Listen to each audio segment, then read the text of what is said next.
Asteroid of fear.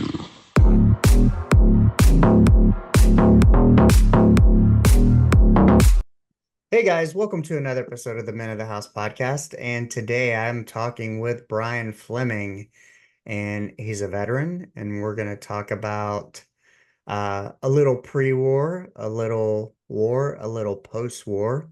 And I'm a veteran. I listen to a lot of veteran affiliated podcasts, so I love this topic. I'm excited to learn more about Brian, share his story with you guys and learn a little bit and learn about a little kind of some mental health and resilience. So, yeah, how's it going today? It's great, man. It's Friday and it's sunny and about 70 outside, so I couldn't Ooh. ask for more up here in northern Michigan. Yeah, you're lucky you're not in Texas. It was nice this morning, why I got my workout in, but we are having record highs, and I want to say it's supposed to get to 90, 98, 99 today, and it was like 97 yesterday. Yeah, So, that's one reason I rented I moved out of Dallas, Texas and moved up here and just rented my house out. I would Me and my wife, and she's from Texas. She was so tired of those summers and I was just yeah, they're brutal. They're yeah. every year. My wife and I, we lived in Austin for 8 years, and we live in Tyler, and it's further north, going towards Dallas. And some people, Austin's pretty brutal. And when we first moved up here, my wife was like, the first summer, she goes, "I thought it would be cooler because we're like 4 hours north." And I go, Nope. not necessarily. I go, East Texas has some weird, weird weather. And, I always keep Dallas weather, Austin weather, Houston, because my wife's from that area. And we travel a lot, and Dallas is about the closest thing to do stuff. And yeah, many days the temp in Dallas is probably 5 to 7 degrees warmer than here in Tyler. And I think it's just all the concrete is just Yeah. terrible. That's part of it. But Well, Tyler has a lot more trees and nature. I mean, yeah, Dallas area, it's just flat and like there's a lot of good things there, but man, it's flat, it's ugly. There's not a lot of nature and the heat. God, the heat. yeah. Yeah, Tyler at least has like those tall pine trees Hmm. and they just go forever. Yeah, and when you're Yeah. driving outside of the kind of city, or when we go towards like Buffalo on the way to Houston, there's just some real pretty kind of rolling hills. And especially like coming into the fall, last time we traveled, it was a little bit cooler. And, you know, everything starts to turn green, and you have like tree canopies, and it's gorgeous. Even kind of out by where I live, where I take some country walks, and when we drive home, there's a certain time of year before all the trees fall off that we just have these tree canopies that cover these blacktop roads out in the country.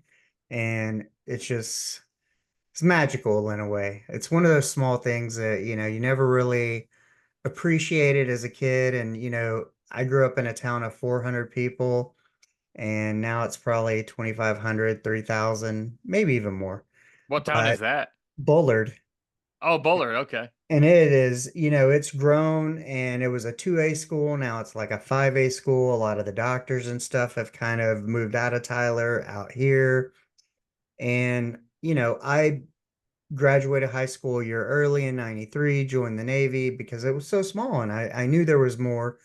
And, now that I have a 10-year-old, and we moved back here when she was 1, and she's in school, and I kind of realized the idea my parents had being a parent now, and I appreciate it. And, since being laid off from healthcare, besides podcasting, I do Uber Eats, and I love it.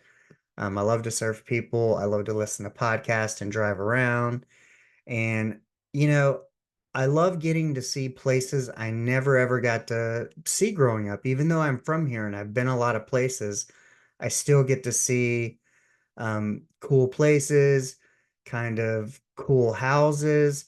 But I also love it. And I realize kind of what makes Tyler different from a lot of places that you may live is that unless you're going to like, let's say, Dallas or Longview or Gladewater, you don't have to get on the interstate in Tyler. So even like my wife, her parents who live like in Conroe, River Plantation, just to go to Kroger, you still got to get on for an exit, maybe two, or even if you're on the feeder, you're still interstate proximal. And I think that does something to your mind, your nervous system. It's more high alert, it's faster, and it 100%. and it gives this illusion of um busier, this and that. And that's kind of what I enjoy about Tyler. And when I Uber, it's very reminiscent, unless you're in town, of always taking kind of this leisurely country ride, which Man, is something I there did ain't in nothing. Michigan. Yeah, there ain't nothing like a backcountry road. Oh yeah. And then, Yeah. and when the weather's nice, you pop the sunroof open, Yep. you got your favorite music or a podcast, and it's at 48 years old, it's one of the small moments that I can appreciate. It's not a major event, it's not a thing, it's nothing that money can buy. And Yeah. but it's just something I appreciate and that I'm grateful for. But speaking of all that, where did you grow up? And kind of give us a little bit about your childhood. And because I kind of want to go, um what led you to joining the service? For me, it was a small town. I knew there was a ton out there, and I knew the Navy would take me to a lot of places. I didn't want a chance joining the Air Force because basic training's in Texas, and I didn't want to go from Tyler to San Antonio and then be stationed, run the risk of getting that stationed in Kansas. that was your reason for choosing the Navy over the Air Force was where Yes, basic training is located. That's funny. partially. And Okay. then also I was like, man, I could When be you're like, 18, you know. yeah, yeah. Well, I had graduated at 16 and turned Ah, 17, and my parents signed for me. And they really probably weren't going to do Marines or Army. And so it was kind of Navy or Air Force.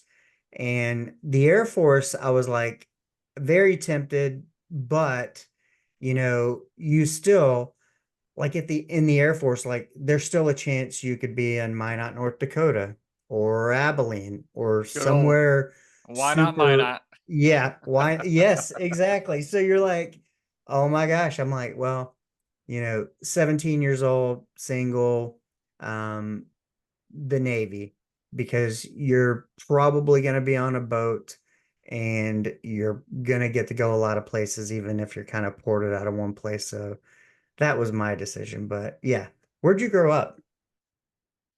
I grew up in southern Michigan, Jackson, Michigan, Okay. and born and raised there up until I was 15. My my parents divorced when I was 12, and so my mother moved to Florida. At that point, I stayed here in Michigan with my dad. He ended up going to jail, so I ended up living. I mean, almost homeless. This is all like in a very small amount of Yeah. time, and ended up living with my grandmother who worked every day to pay bills. So at Mhm. around 12 years old, I was pretty much on my own, um, more or less. I had nobody to tell me I had to go to school. I got suspended one time because I got accused of something I didn't do, and I wouldn't admit to it because I actually did not do it. Oh, wow. And yeah, and I remember the school administrator saying, "Look, Brian, you can either admit to it and take detention, or if you don't, you're going to be suspended for 4 days." And so I'm at the point like my dad's in jail, my mom's 2,000 miles away, like my life is in the complete shit. And I'm thinking, well, number one, I will never say I did something I didn't do. Put a bullet That's, in me. I don't yeah. care. Like I will not. If I did it, I'll admit it. But if I didn't do it, there's nothing that can be done to make me say it. So he said, "Well, then you're not going to fess up to it. Fine. Yeah, you're suspended for 4 days." Where'd you get Fifth, that? Where do you think you got that sense of integrity I for don't know. yourself? I Given don't that know. your dad's in jail, nobody has to hold you accountable. It's rare, I think, to see a 12-year-old who kind of um you're at that kind of critical point of development to where you could easily lie to get out of something, but also kind of that like where you're shaping your manhood of like take it on the chin, accept the punishment, even if I didn't do it, kind of like a military mindset of like no excuse, sir. I have no excuse for messing up, and you just take your Yeah, licks. I don't know. I don't know where that sense came from, but I've always had it in me. Uh-huh. And maybe it's because if I truly fuck up, I will admit it and I will Right. fix it. But if I didn't, it goes equal in the opposite direction. I'm not going to Yeah. say I did. So the guy said, "All right, well, Brian, you're suspended for 4 days," and this was on like a Tuesday or something. So I I I went home that day, and I thought to myself, "This is the coolest shit ever." It's a Tuesday. I missed Wednesday, Thursday, Friday. I got the weekend. Then I get Monday off. And I was pulling like C's and D's anyway. Like my life was going straight to hell anyway, so I didn't care about my grades. Oh, you can't make up the assignments. Like I don't care. Dude, I played GoldenEye and Mario Kart 64 for like 5 days straight. Zelda, Ocarina of Time. Like my friends would come home from school and they're like, "Hey, what'd you do today?" I'm like, "Dude," like they walk in, I'm like on my couch eating chips, like playing Nintendo 64. I'm like, Yeah. I played N64 for like a week straight. Like I did nothing. And in the words of that movie Office Space, I did nothing. And it was everything I ever thought it could be. And so I don't know what the punishment was, but it was pretty great. And so that's kind of where I was in life at that point. I got in a little trouble, nothing major, but I ended up moving.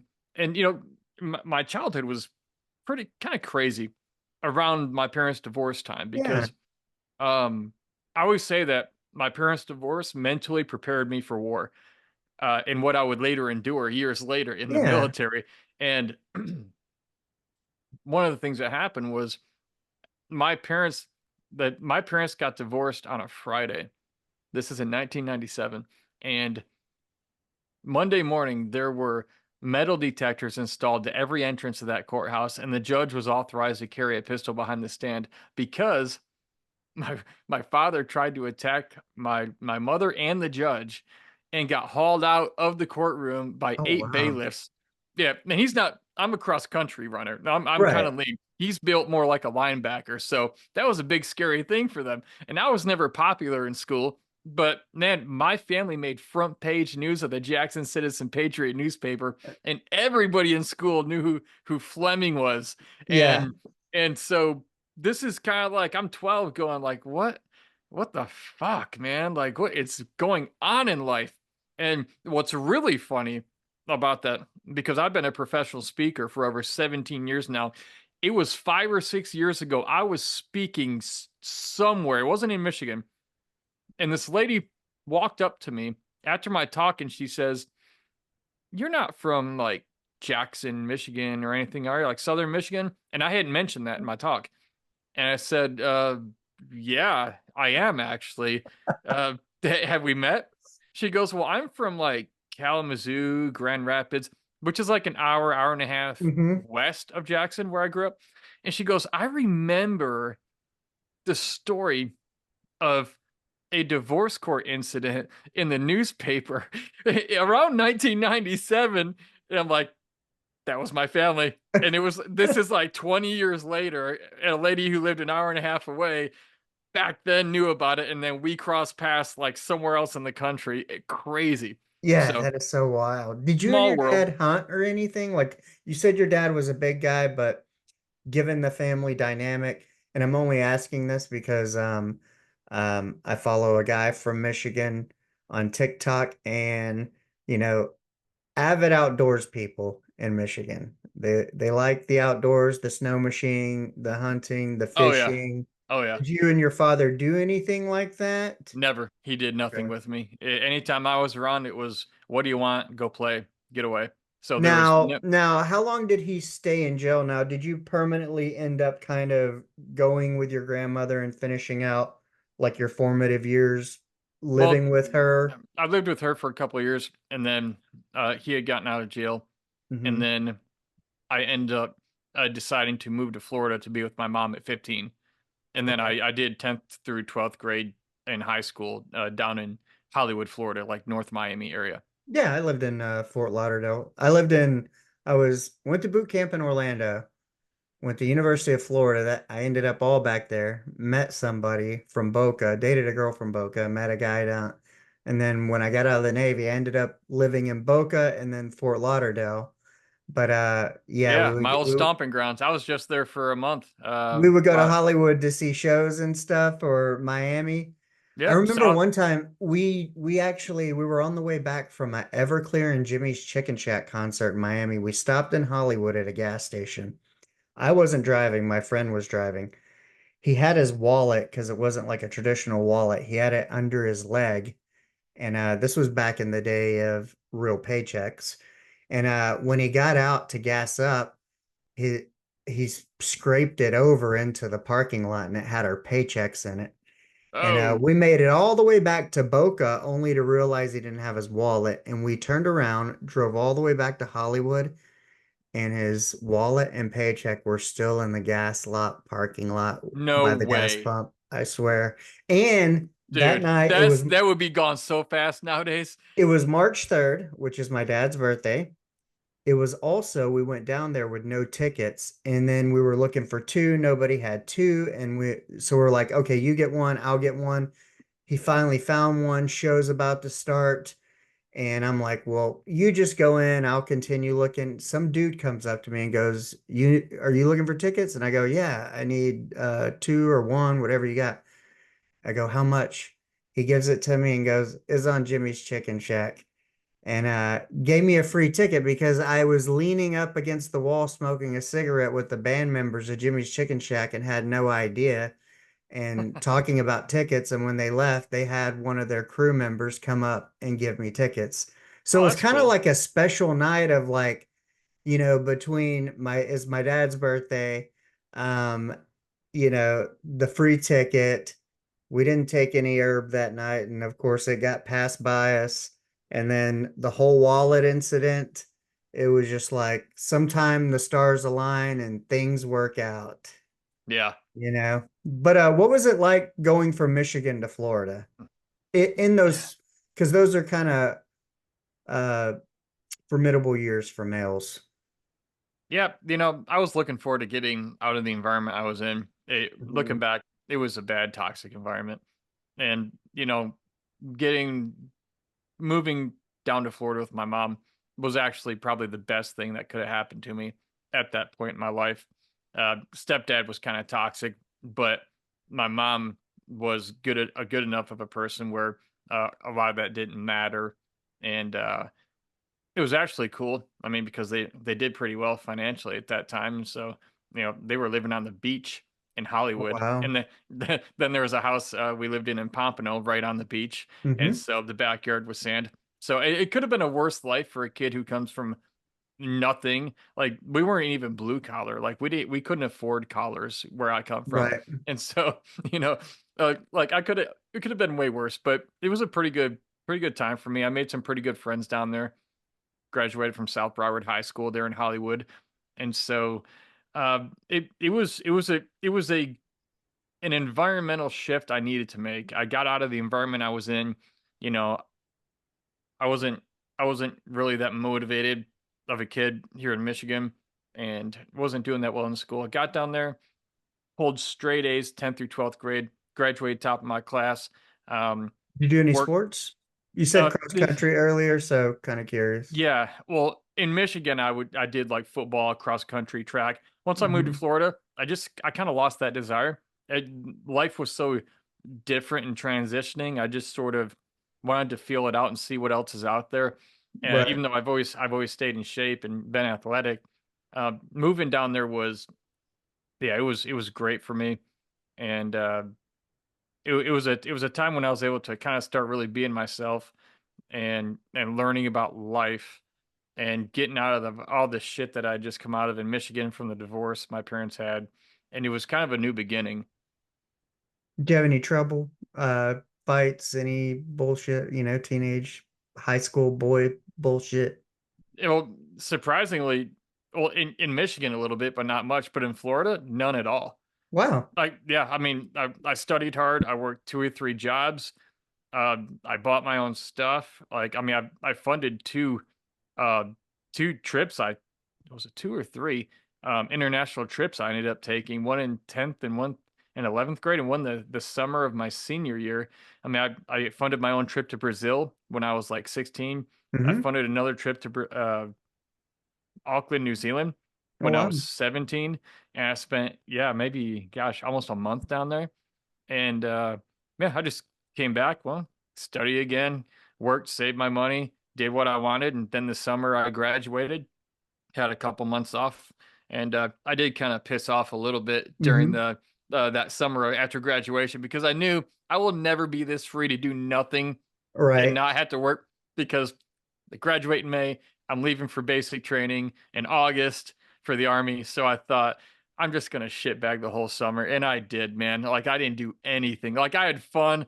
It was the thing I'll never get Mhm. to do again, and so I took full advantage of it. You know, stepdad didn't like it, but who the hell cares? And it was a good summer. Yeah. Yeah. So And I do good now too because I love what I do, and so I give back a lot. So yeah, I've made up well, for that. so when you were in those years, right before, let's say right before your parents divorced, there's this time, and then you kind of make a transition. Now, I would assume that one of the only thoughts you probably could have had was, I got to get out of this chaos. Something kind of has to change. But did you have any idea, or what did you think you wanted to be when you were a kid, like that 12 years old age or up until then? And then kind of moving to Florida, you said you kind of, shifted gears. You started Yeah. doing really well in school. And what were you considering pursuing, college? And then kind of how did that, and what made you decide to join the army? Yeah, growing up, my mother will tell you to this day, I was the perfect combination of Rambo and Ace Ventura. That's what she Okay. always said. So I had a sense of humor, but I would be out there in the woods turning every stick Hmm. into a 240 Bravo machine gun. And my brother, a year and a half older than me, he was out there too, throwing sticks and rocks at each other, playing war. That's what we did. Yeah. Camouflage, face painted. That was our Same thing. upbringing. And so he ended up joining the Marine Corps uh, after high school, invaded Iraq and all that, and peacekeeping in Haiti, and did his 4 years. And so that's what I wanted to do. Uh, So you kind of always knew or had an idea, like, it was always there, but yeah, then when I got to Florida, it's not that I put that away. That was always there, but right, it was more like I did well. I was always like a C or D student right. until 10th grade. Then I just pulled straight fucking A's. And the reason I did, it's not because I was so much smarter. I just really, really wanted to do good because I had this idea that I wanted to, you know what? I want to help people. I want to go to college and become a doctor. And if I have to do that, what has to happen is I have to get great grades. I have to do all these extracurricular activities, all this community I service, was a pre-med have the major. GPA. Yeah. Have the test scores, SAT, whatever. Uh, And so I was really motivated. I was like those 3 years, ninth to like 12th grade or 10th to 12th grade. I was just this singular focus. If I want this, I have to, I have to nail and perfect everything. And I did. Like my weighted GPA was like 4.3 or something when I mhm. graduated. I didn't know it could go above 4. But so then the first week of my senior year happened. And it's the first week. And everything in me was burned out from studying, and I'm like, I don't want to go straight to college Right. after high school. Like I don't want to like go from this burned out and jump into that. So I switched like my AP physics and the what was it, physics, it was the AP anatomy, physiology, and Hmm. some other AP class like math or something. I switched that for like weight training, swimming, team sports. My guidance counselor didn't notice that I put in for that switch, and for some reason approved it. She called me in like 3 weeks into the school year and goes, "How the heck did you switch? How? Look, I don't know how I approved this and I didn't see it. There's no way I ever would approve this." And this is Mhm. almost like a month into the senior year. And I said, look, I understand. I said, but I'm going into the military now. And you know what's going to help me more? Being in shape, being bulked up, perfecting my swimming abilities, which I was Teamwork. already good at. Yeah, and teamwork, stuff like that. And I said, you know, this is where I'm going now. And so this is what's actually more beneficial than what I had before. And at that point, I didn't want to study all that shit like at the college AP level. Yeah. If I'm not going right there, why do that? I took healthcare law, so mine was kind of reversed. I always knew I wanted like military and then possible federal agency, but the biggest thing was my parents, my dad did construction and he fell off a third story scaffold, broke his back and was Ooh, like, he went to college after and became like a counselor and was like, you need to do college, you need to use your brain. It won't give out as fast as your body. And so I always knew like it was going to be military, then probably college or whatever. And it was after when I went back to school in my mid 20s that I was like, oh, I want to be a doctor. I was working in the emergency room at the time as a registration clerk. okay. And I was doing all the volunteering, all the stuff, taking the MCAT prep course, Princeton Review, and I took healthcare law and um, and then the person who, one of my favorite professors who would write me recommendations, he's like, I'll write you a recommendation to get into medical school. He goes, I just don't think you'll be able to be the kind of doctor you want to be. And I was taking healthcare law at the same time. And um, and it ended up being the truth. And it was taught by the lawyer of the system that I got laid off from, which is interesting. But, Hmm. you know, it was because, I mean, the reality is yes, medicine is this thing, and we want doctors to listen and care for us and all this stuff. But what you don't realize is it's also a business, and they need to see like 18 to 20 something patients a day minimum for the system to even make money. So it only allows for 15 to 20 minutes. And how does a doctor make you feel like you're the only one special person in 15 minutes and listen to all your problems and really try to treat you and Yeah. know what's going on with you? And I ended up in healthcare management subsequently, which is, you know, after it's all said and done, I don't know how I feel about it because, essentially I was in the position of promoting why I didn't want to become a doctor, which was because you don't get the time to be the kind of doctor you want because it needs to be, Yeah. there's so much work. And so yeah, I find it interesting that there's that parallel. That I graduated high school year early, did a semester of college, and was like, I just don't want to do this. Like, I graduated early because I hated school, kind of, or it was Just get boring, get or it it over wasn't with challenging. fast. Yeah. It was. I took extra classes in the summer at the college level and turned them in for high school, and they let me graduate. But it was like, Nice. oh, man, I'm like, and we were like the first three people at our school to do it. And I tried to graduate 2 years early by doing this University of North Texas in Denton program that allowed you to do your first 2 years of college and last 2 years of high school at once, but didn't get in. But I mean, this was the early 90s. I graduated in 93. So probably 90, 91 was trying to do this. So these were like kind of That's new at the time. Yeah, that's pretty experimental back then. Nowadays, I can totally see that. But yeah. Yeah. So it was totally different. But yeah, I went, you know, Navy. And then it was after that that I was like, oh, maybe I'll go to medical school, and then ended up in healthcare management with a Well, master's do, degree. do you do you know what's cool about that though? You went in the military first and then college. What you learn, at least for me, what you learn about yourself between 18 and 22 years old Hmm. is a lot. I mean, you're on your own for the first time. It's four or What you five learn years about the world. I mean, in I the had my world. 19th birthday in Japan. Yeah. What you learn about yourself, the world, how it works, what you actually want for your life. Cultures. Yeah, without like your parents telling you what to do. Like, what do I want to But do with life? that was still hard for me. And see, Mm. ended up um I ended up, you know, I loved being in Japan. And I ended up getting a full scholarship while I was in Japan. And, you know, kind of one of the caveats of me doing a semester of college and my parents signing for me to go in was I had to do a certain program in the military that was kind of college related or gave you a lot of college, the Navy nuke program.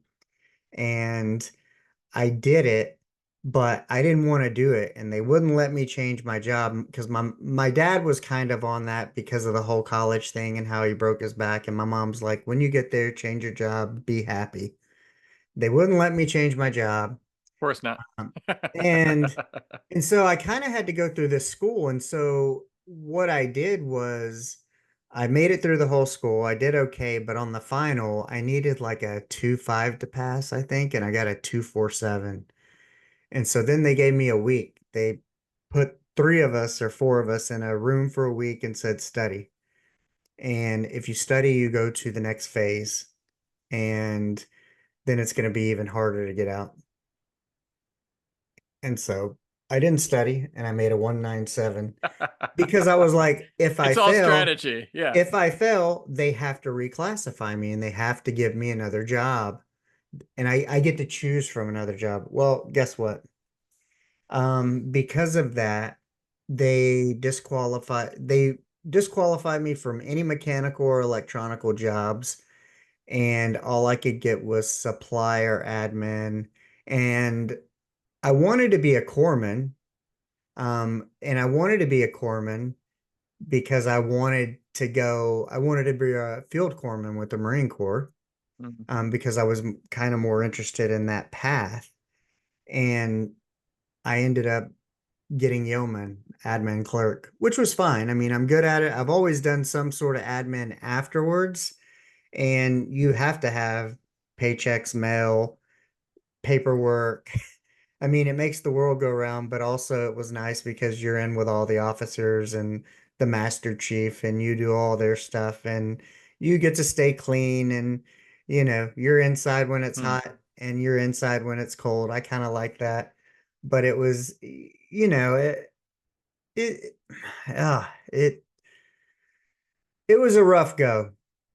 And I took the scholarship and ended up dropping it after a year, but that was during the Clinton time and they were cutting back, so he really didn't care. But the problem was, and I bring that up because at 19 I was overseas in Japan, but I still could not tell my father no, that this wasn't what I wanted to do. I didn't want to Mm. take this scholarship. I didn't want to go to college. And my supervisor in the office, my E5, told me, he goes, I don't think you should take this scholarship because I got an accelerated advanced promotion to E4 for graduating second in my class in A school, and then got my scholarship on the same day. And he goes, I don't think you should take it. Because he knew my situation and with my father. And I was like, he's like, you know, I'd been there 18 months at that time in Japan. And he was like, well, he goes, if you do this, your officer career will last as long as you're enlisted. And he was right, because I only did the officer thing for a year. And, it was like, I couldn't say no. At 19 years old, I'm trying to be my own man. And when you were talking about that growth that happens between 18 and 22, I'd been to Hong Kong, I'd been to Thailand, I'd done all kinds of crazy things and been with adults. I'm in the process of becoming my own person. I'm perfectly happy. But the one part of being a man, which is when you have to tell your parents, no, I want to do what I want to do, I need to be me, I Yeah. still couldn't do. And it obviously led into that year, into the failure of it and Well, everything think about else. this though. For 19 years, you had been taught do what dad says. Dad's the authority, and you don't want to let dad down. Right. And now, what you want is conflicting with that. And so, even to think that's going to flip overnight like a switch, if you think about it, is kind of irrational. But Yeah. absolutely, you're at 19, you're still becoming your own man. Hell, any guy under 25 is still becoming his own man. Maybe at 30, they're still. I mean, if I'm talking about guys like Yeah. me, Yeah. It it, takes a while. yeah, but you made some right decisions, it sounds like, Even and that's what you even eventually still have to now, do. even getting the masters and all that and kind of going into healthcare, I'm not saying that all that wasn't necessary to lead me here, but part of that, and with the last 3 years of still applying for these jobs is all about, you know, only the past year of podcasting and is I can say that I'm truly being one of the few times in my life that I'm being my own man, doing what I want to do, irrespective of what my wife, my mom, my father, because I'm still a people pleaser deep down inside and still want to make Okay. these people happy. Um, Yeah. so yeah, it's been a rough go. I mean, you get caught up in pockets of times because, being a people pleaser was one of those times that I got praise as a kid. Yeah. That's where you You got the know, affirmation. That was the reward. getting Yeah. good grades, doing this, doing what they thought I should do. But, a little bit different from yours. And I kind of applaud that for you to be able to walk into your counselor and say, hey, to have, like you had that integrity piece at 12 to say, if I didn't do it, I'm not copping to it, period. I don't care what the consequences are. And to kind of have enough resolve and independence as a high school senior to say, no, this is what I'm doing now, and this is going to be way more beneficial. Um, so different in places of security Yeah. from where I was. Well, I think with the senior year with the counselor, my life had been so bad, like Mhm. tragically, traumatically bad for years, that doing something like that, saying, hey, I'm switching these classes because it doesn't make sense to take these anymore, not with where I'm now choosing to go. And I know you want what's best for me because you're the counselor or you're supposed Right. to. This is where I'm going, and it wouldn't make sense for me to take the classes from where I wanted to go previously and not the ones that make more sense. And so for me, I had a lot from 11 or 12 years old. I had a lot to figure out on my own. You had to I make had to be, sense of things. And I think where I had stability, because my parents divorced at 19 after I got out of the Navy, or no, when I came back from Japan, like they had divorced and didn't tell me. And so that was a whole other thing when I probably started becoming my own person. But I had stability for 19, so I didn't have to figure out all these things. You had to start figuring out shit early and making sense of stuff so your yeah. brain clicked in a different way. Well, I knew from 11 or 12 years old, if I don't do something, nobody's fucking here for me. Like I am truly, I'm at 12 years old, one of my greatest life lessons I realized, and that is nobody is coming to help me. Like everything is up to me. I am truly alone in this world. And that sounds really sad, but it's the fucking truth. Nobody wants to do anything for you unless there's something in it for them. And I've learned now that's general. There are Right. exceptions, but at 12 years old, I learned a survival mindset by default because I had to. It wasn't like, hey, let's make things hard. Sometimes for my kids, I'll make things more challenging so they have to fight and work through it. For me, it was by default. I got thrown in the fucking pit and I had to figure out how to climb out of that damn thing. And by doing that, you develop muscle, you develop grit. And it wasn't like I chose to develop that and be more Right. mentally maybe developed at that point. It was the result of my Having life to. circumstances of having to, and then going in the military. I mean, it's like I really didn't bitch too much about any hard times because it's like, well, I They were remember way the other hard there times, was and yeah, there was still a lot more stability, but but speaking of hard that, times is life. yeah, you said we'll circle back around. So after dicking around all summer and taking advantage of it, and then showing up to boot camp in August, did you now when you fucked off, was it fully no exercise, no nothing, or did you show up in shape or out of shape, or kind of was No, that no, one no, thing that you did? no. When I said I was fucking off for 3 months that summer after I graduated, I don't think I worked. I Mm-hmm. didn't like I just enjoyed, but no, I was running every day. I Uh-huh. was hitting the weights. There is no way I'm gonna show up to army basic training and infantry school as the guy who can't keep up or the guy who's holding everyone back. So I would run on the beach every day, which every step you take in the sand is like taking three. Yeah. And so, I mean, I was running miles and miles every day. I was doing push-ups, sit-ups. I mean, I was outperforming the recruiters. I originally went to join the Marine Corps. I was outperforming theirs, but then I had to snag at MEPS, and I'm like, to hell with you guys. And Army's like, hey, we'll pay you $5,000 plus let you do the same job. And I'm like, okay, that works. So But I what'd you was in sign up for? What infantry. infantry? And you knew like that's what I want. I wanted to shoot big guns and blow stuff up because I watched Rambo doing it growing up. In addition to that, 9/11 had just taken place a couple years prior. We were Mhm. really in the thick of it in Afghanistan at that point. And yeah, I wanted to be a part of something that protects my country from a 9/11 ever happening again. And for me, I didn't want anyone to ever say to me, like, man, this great American life you get to have, you have it because other people better than you provided it.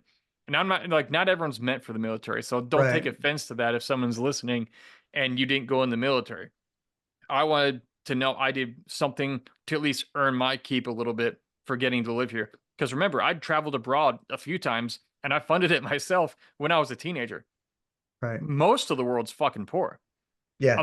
This here in America is not normal for most of the world. This is not normal. And we are so fucking Abundant. privileged. Yeah, we have so much abundance and privilege that people make up problems to bitch about. That's how good, like when you see people complain about the smallest little things, they've never been outside of this country. They don't realize how bad the rest of the world is. I'm talking like 70+% of the rest of the world. There are other good places, but majority, it's dirty, it's nasty, it's war torn. I mean, Poverty. poverty, it is not like this. And so that was, I thought, I'll do 4 years, I'll do my part. Plus, I wanted to jump out of some planes, shoot some big guns, and blow some stuff up. Ended up getting blown up in the process a couple times in my vehicles. That wasn't planned, but I put myself in that position, Yeah. so I don't blame anyone. Yeah. So would you end up being for those of listening who are veterans and those who are not, I know when you go in the infantry, you get like a designation code, and some people do machine gunning, some people do heavy weaponry, missiles or mortars. What did you end up doing? I was on 11 Bravo, which is Okay. light infantry. And so, So, yeah, I had a number of jobs. I remember the first time they put a M249 saw in my hands, a squad automatic weapon, lightweight machine gun, mhm. and that was my first assigned weapon. Oh my God, that was the coolest. That was like, I've been waiting for this my whole life. I was at second ID in South Korea. We were at the range. I got to tell you the story. I grew up watching Rambo, just infinite ammo because it's Hollywood, Right. right? Like they never run out.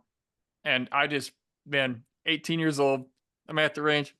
I just, I held that trigger down and I just let that sucker rip. I had like a 200 round saw pouch of ammo, Yeah. and it's just bah, bah, bah, bah, bah, bah, bah. And I had no idea what happened.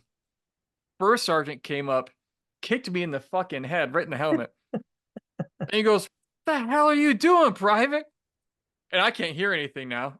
And I was first sergeant. Oh my God. So I'm just like, Roger, first sergeant. And he's going, no, what the hell are you doing? And I'm like, Roger, first sergeant. What are you doing? Roger, first sergeant. And he just walked away. And I was like, it was funny because it was like, that was worth getting kicked in the head for because I've been waiting to do that my whole life. And then I learned, oh, you're actually more accurate if you shoot in like a 3 to 5 round burst rather than Yeah. just going all Rambo or Terminator on them. So yeah, How long does it take to empty a clip of one of those? A couple hundred rounds. a couple hundred rounds in that. Oh man, I forget the cyclic rate of fire offhand. It's been about 20 years, but I could probably go through like a hundred round drum, Hmm. probably what 15 seconds, 20 Oh, seconds wow. tops. Wow. I'm guessing. I don't remember exactly, but um, yeah, Pretty fast, it's much faster than it seems in the movie, kind of like with the infinite ammo thing. Yo, this is Hunter from the Everything's Connected podcast. You clearly have great taste in podcasts because you're listening to this awesome show. Did you know I am also part of the Podcast Connection Network? That's right. There's a whole network of shows dedicated to mental health and holistic well-being, just like this one. We've got something for every mood and every goal. So if you're looking to expand your horizons and explore some incredible content, check us out. The link to the Podcast Connection Network is waiting for you in the description below. Enjoy the rest of the show. Oh Like yeah, it just the ammo because spins way quicker. well, and you always have to kind of know how much you're using, or based on how much you're firing, knowing in your head, I'm probably halfway through this ammo pouch, because Yeah. then you got to reload it. It's belt fed, so you got to get the next ammo pouch, hook it, pull the belt out, load that into the feed tray, rack the round. So you always had to keep in your head, like, because if you're in a gunfight, Yeah. you don't want to just like go crazy and get in a Especially bad depending position. on how much ammo you have. Yeah, then you're like, oh, you didn't realize you had one round left in it, and then, well, then you're in an ambush and you gotta fix it there. So, So do you have any challenges in boot camp or any physical, mental? What was it like for you? nah, it sucked, but I trained up for it, and um, mentally, nothing was mentally harder than my upbringing, than my childhood. Now, they did push me harder physically than I'd ever been pushed, Right. because at 18, 19, I had never pushed myself as hard as an infantry platoon's going to push you, training And for it's war constant, in boot camp, it's just 24/7. it's just the But it was all great. Like day. I went into basic training at 135 pounds, and 3.5 months later I came out at 165. I gained 30 pounds of muscle in 3.5 months. Wow. Now, was your boot camp AIT infantry school kind of one block Yeah. altogether? Yeah, Okay. it was called OSUT training, one station unit training. So you did the basic, got that out of the way, and then you got like a day off, or like a part of a day, Mhm. and then you got to see your family for that, and then went back to the barracks, and it now became infantry training in particular. So once you graduated, where was your first set of orders to? Camp Casey, South Korea, 2nd Infantry Division. How now you'd been abroad before? Mhm. What were your sentiments? Were you excited to go to South Korea, or was there somebody else you wanted to go? And No, I chose now, to go there. okay, so now I love seeing the world. do they have dream sheets in the army as well? Like you pick a few things, or they just say you're going Yeah, to they South do. Korea? They do, but like most dreams, they never come true. So, Yeah, when I said I wanted to go to Italy, that didn't happen. yeah. Mine was But like Washington, Bremerton, Washington, San Diego, or Pensacola, and they sent me to Japan. yeah, So, I had an Air yeah. Force buddy. He got stationed. Can you believe this? In Las Vegas, Vegas, baby. I'm like, man, I joined the wrong service. You got I stationed in Vegas? I went to A school with a guy who ended up going to MEPS in New Orleans. I don't That know was how his. I would, Wait, that was his duty station? yeah, Oh, because when you're a yeoman or an admin clerk, oh yeah. you, Where I mean, wherever they paperwork need you. is everywhere. Everything in the military is run off paper. So, Oh. you know what I'm saying? Like, you could be literally anywhere. But so you get to South Korea. What was that like? Kind of what were you expecting? And I don't know, and so I'm sure the others don't, but is now I feel like Korea traditionally in the past, the presence is there for North and South Korea, the threat that's always been there, the DMZ or whatever they call it, Mhm, the line. mhm. And do they deploy units out of Korea to Iraq and Afghanistan at that time, or? Yeah, my buddy's unit at the base right next to ours. They were one of the first ones to get sent to Iraq when we invaded. And so they started doing that, and it was interesting arriving. I arrived in South Korea Mhm. at my duty station on the night of Christmas Eve at like 2 in the morning, and this is an infantry barracks, and everybody's been pissed drunk for like a week and a half. Drinking starts at 4:30 a.m. and it doesn't stop until you pass out at 2:30 that night, and then it starts again. Right. So I'm the new guy. It's Christmas Eve. Nobody got the all everyone here did not get to go home to see their families, and they've been there basically a year or Mm. more. And so everyone's just pissed drunk. It's an infantry barracks, video games, people fighting, or acting Yeah. like it or roughhousing, and then someone takes it wrong, and then it turns into a fight, and then everyone has to defend their buddy, right? Because everybody's back. So 2 guys fight and turns into like 9 guys fighting, and alcohol is involved. I mean, I'm like jet lagged from Right. wherever I came from. Like, I left out of Seattle and then took like an 18-hour flight to Seoul. Then it was like two Mm-hmm. and a half hours north on a bus to Casey. And I throw my bags down. I lay in bed and pass out almost instantly. And then I wake up to this like 5 foot tall E5 sergeant hooting, hollering, blah, blah, blah, standing parade rest, all this, that shit. Yeah. And so I jump up, I'm doing what he says, blah, blah, blah. He throws his ID card at me. Do you know who I am, you mother? You know, and so I played it cool, did what he said, and then it's like, hey, come on over here, man. He like threw me a beer, and all I wanted to do was sleep. Yeah. Yeah. It's like, I, welcome to your new home. Yeah. yeah. The Navy's, yeah, ours is a little bit different. And then when we got there, if the boat is out, then everybody's out and there's a few people left back at the base because we were at an air base in a squadron and we would truck all of our stuff down to the ship, to the aircraft carrier.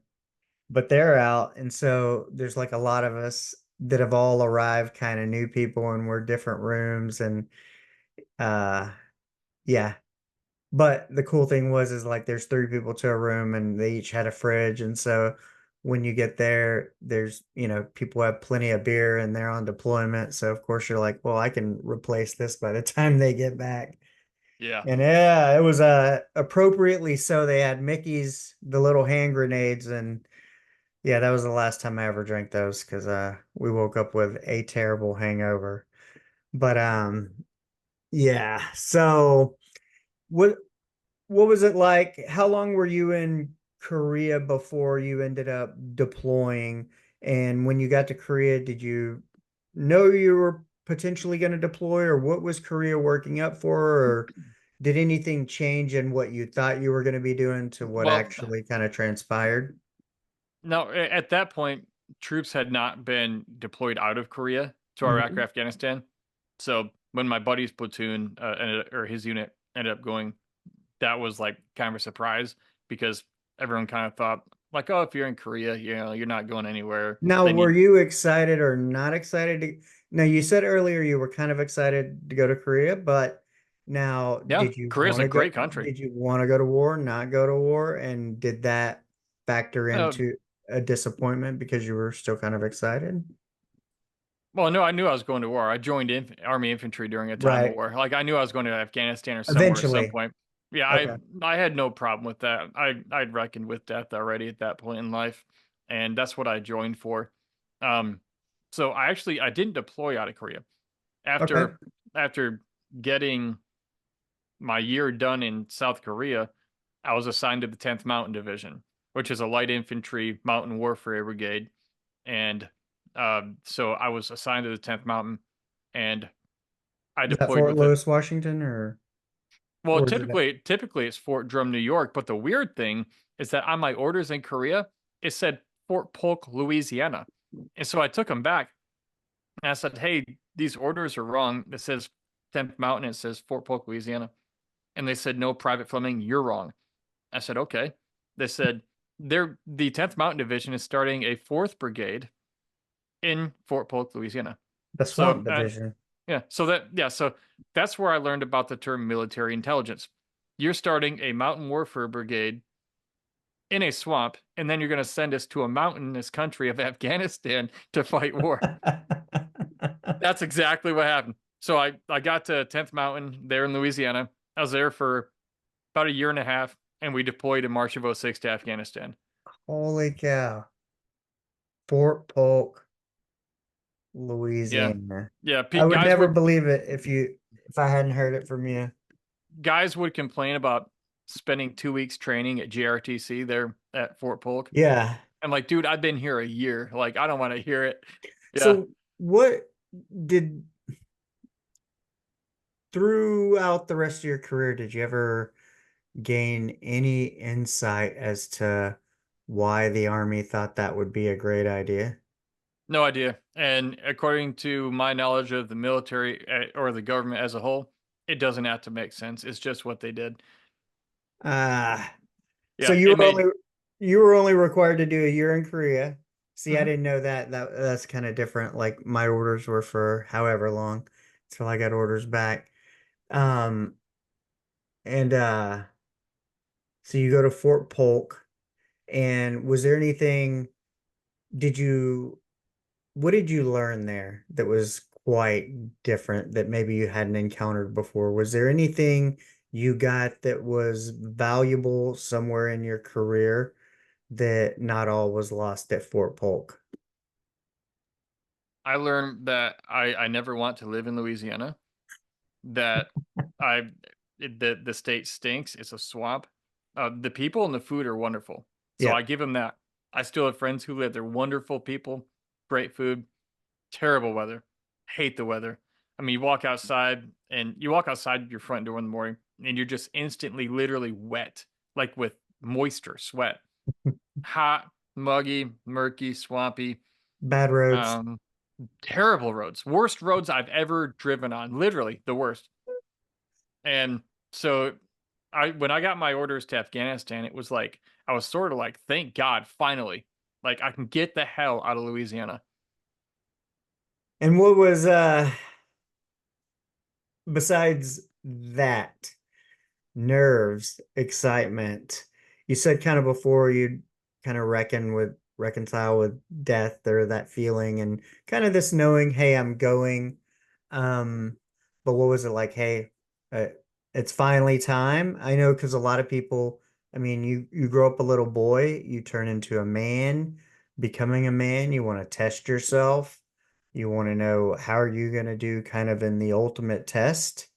And Yeah. so I'm sure there's all kinds of feelings surrounding that. But You what know, that what you just said was actually the real reason I joined the army when I was 18. And I didn't know that until I was about 30 or 32 years old. I realized that growing up with a dad who was not involved and I had been not tested in anything, it's like there was always that question, like, am I a real man? Like, do I have what it takes? There were these inner questions. And not that joining the military instantly makes like you, right. quote, a man, but in a lot of ways it does. And for me, that was the ultimate and the only thing I knew that could test me and prove to me whether or not I had what it took and whether or not still a boy or am I a man. And again, this was all going on subconsciously in my late teens, early 20s. I didn't know that until I Yeah. was in my 30s. But that was actually what you just said. That was the core reason why I joined the military.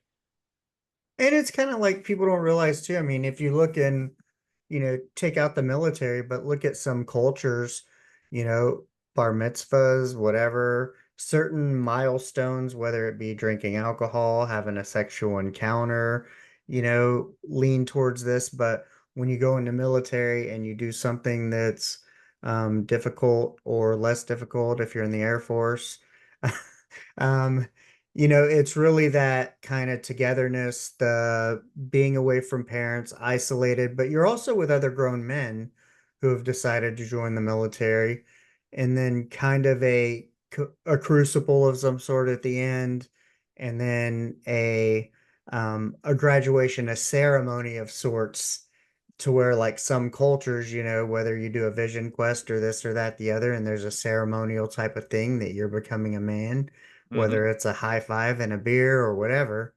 And then and then of course, when you get to a unit, if there's unit level hazing, then that's a whole other little piece of it. But the military kind of like, it is very good at It's a really culture. providing that structure too of some of these Yeah. events that blend into a culture that a lot of cultures have that we just don't really think about it. And maybe that's why Well, it is the reason we such a don't think good. about it, the reason we don't think about that kind of stuff in America, in large part, is because in America we are a cultureless culture. I mean, in Africa, there are some tribes where you have to literally go out at like 15 with a spear and kill a fucking lion. Like Wow. then you can marry the chief's daughter, that kind of thing. Yeah. You know, And like I had one buddy, he was from American Samoa. So Mhm. he was Samoan. And when he was like 16 or whatever age they do it, um, he had to go out into the woods down there on his island, his home island, with two other grown men watching over him. They didn't help him. They were there to supervise. He had to go out, kill a fucking pig, like a boar, with a Mhm. spear. And then he had to pick the thing up and hike all the way like 5 or 8 or 10 miles all the way back to his village, gut the thing, cut it apart, cook it underground traditionally, however they do it or something like that, and then serve it to like the village elders. Like this guy going into the military, basic training, he was probably like, dude, I've Yeah. been doing this my whole life. Like what's getting yelled at doing hard shit. But like his identity within his people was affirmed. Yeah. And he was a very good dude, a very strong. I mean, there's guys half my weight Strong character. who are, yeah, well, yeah, not just that. What's weird too is I know guys maybe half my size who are Samoan. There's something about their genetics. They're fucking cock strong. They're like an ox, man. Like those people physically are just insanely physically strong. And I think it's just their genetics. It's probably from being initiated into manhood Yeah. all those generations, like my buddy. And Having to carry pigs. yeah, but you know, but he was all about team and family and taking care of people, and he carried his own weight and then some. I mean, all it made such an incredible person out of this guy I got to be in the military with, and it was his culture that made him that way. Well, in our culture, what the hell is our culture? I mean, it's one of the greatest poisons I think in America is being a cultureless culture. And so anything we can do to like help younger men become men, let them know they're men, help them become, and have a sense of identity in something that's healthy. Uh, because when you don't, yeah, you just go wherever will. That's why young men join gangs and end up in prison. It's like, well, going into a gang wasn't the smartest idea, but you know what? It was the only family that kid ever knew. Yeah. Yeah. Yeah. I have a lot of thoughts as you were speaking about that. Yeah, our culture now is kind of like what a initiation is maybe when you get your first smartphone. Initiation would be considered something offensive in our fucking culture. How dare you not tell them they're not good enough and that they should seek to be initiated into something that matters? I mean, that's the America we're living in. Even the thought of having initiation, why aren't they just good enough now? Because they're not. But interestingly enough, and I've talked about this before, so at 48 being a Gen X and my mom's family being predominantly Mexican from the San Antonio area and moving to a predominantly white small Baptist town when they were young, the goal was to assimilate. So my mom's been an interpreter for my whole life, and I don't speak very good Spanish. But with that assimilation too, and her marrying a white man, um,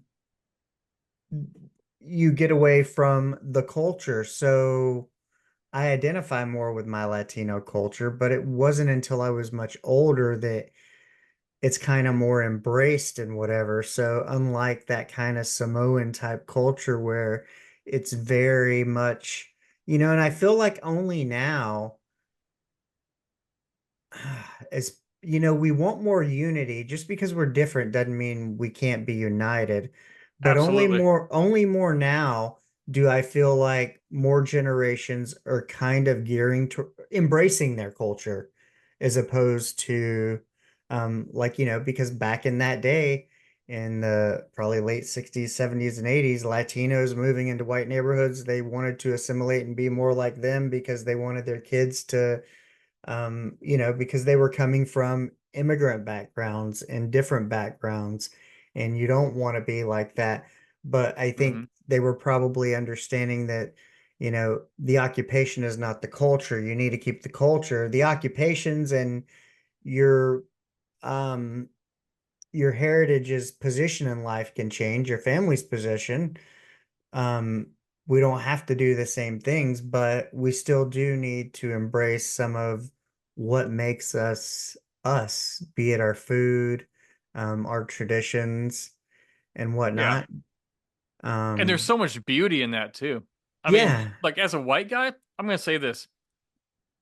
Mexican people, my God, you Hmm. can cook. I know there's way more to Mexicans than the food they make, Right. but damn, can they cook and damn, can they throw parties. And Yeah. tell my black friends, the music that comes out of black culture, no white person ever could have fucking produced. Like No. there's so much great music that comes out of African American culture. It's like, oh my God, Food, food too. yeah, I told my 13-year-old the other day that something was on. I forgot it was either my son or daughter. There was a music video on TV, and I just looked at it. And it was like some rap video, some black guys, and I said, "Look here, everybody's beautiful in a way." And you know what? I said, no white person ever would have wrote this fucking song. That's exactly what I said to her. I said, that doesn't come out of white culture, but it comes out of that one. And it's so cool because the way they produced it, the way they said it, like we wouldn't have done it that way. And it's so Yeah. cool that they did. It's almost envious. Like that's like, wow, I never even thought to think to sit, but wow, that's so cool. But So the thing is and kind of my podcast is like, hey, what's the story of the person to the right of you? What's the story to the person to the left of you as I'm sitting at the Waffle House? It's yeah. kind of like this whole culture thing of going, hey, like, okay, they have good food, they have good music, they throw good parties. This culture does this that's very unique. Mexicans have a Why party for everything. they Someone's do. born, quinceañera, someone dies, someone But almost it's like, dies. why not learn about it? Yeah, Why is it I need to party important? more. I need to What party makes more. it, yeah, what makes it special to them or why do they do it? I think finding out kind of those things. Yeah, I don't have a Day of the Dead. There's no Yeah, Dia de la Muerte in my culture. yeah, that I Yeah, know. I love that. And that's kind of one of the things I say is you embrace it more as you get older. And of course, with kids and with my daughter, my she knew her great grandmother.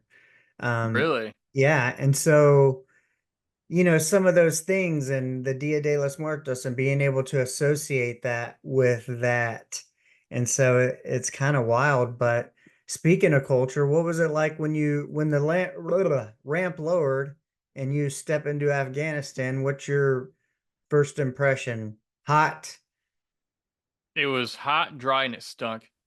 Yeah. Really hot, really dry, and it smelled really bad. Yeah. That was Where that was landing on the tarmac, dropping the ramp at Kandahar Airfield. and where'd you end up being stationed? Did you go to a outpost somewhere? Were you stationed? I was at Fob Lagman, about a couple hours north of Kandahar, and Is that a in the big? little town of Kalat. No, it's a little town called Kalat. It was it wasn't one of the way out there tiny combat outposts, even though Mhm. it was very small. But we spent some time there. But our mission as infantry, I was in a scout sniper platoon, so we were daily or every couple days always being sent out to do something and come back.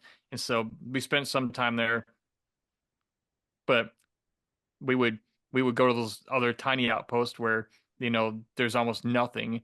It's like, a square, you know, structure of sandbags Mhm. and there's 10 guys there, and it's like, dude, like you're just waiting to get ambushed. Like, oh my God, if like, yeah, this is like the most dangerous place in the world. Then there's other times we would be out there on missions and you sleep on a mountain, you sleep next to the Humvee or on top of the Humvee. Yeah, so I mean, it was really hot and really dry, and you get up in the mountains, it got really cold. What was the mission set when you got there? So I know like some people do, whether it's village stability, some people are in the winning the hearts and minds and kind of or aid, but kind of with Scout Sniper in the area you were in. What years were you there I was and there. what was it kinetic, not kinetic, and what was the role of you guys? Was it kind of a stability? Were y'all taking things or direct action type things or Yeah, it was. They kind of number one as infantry, your job's to go kill bad guys.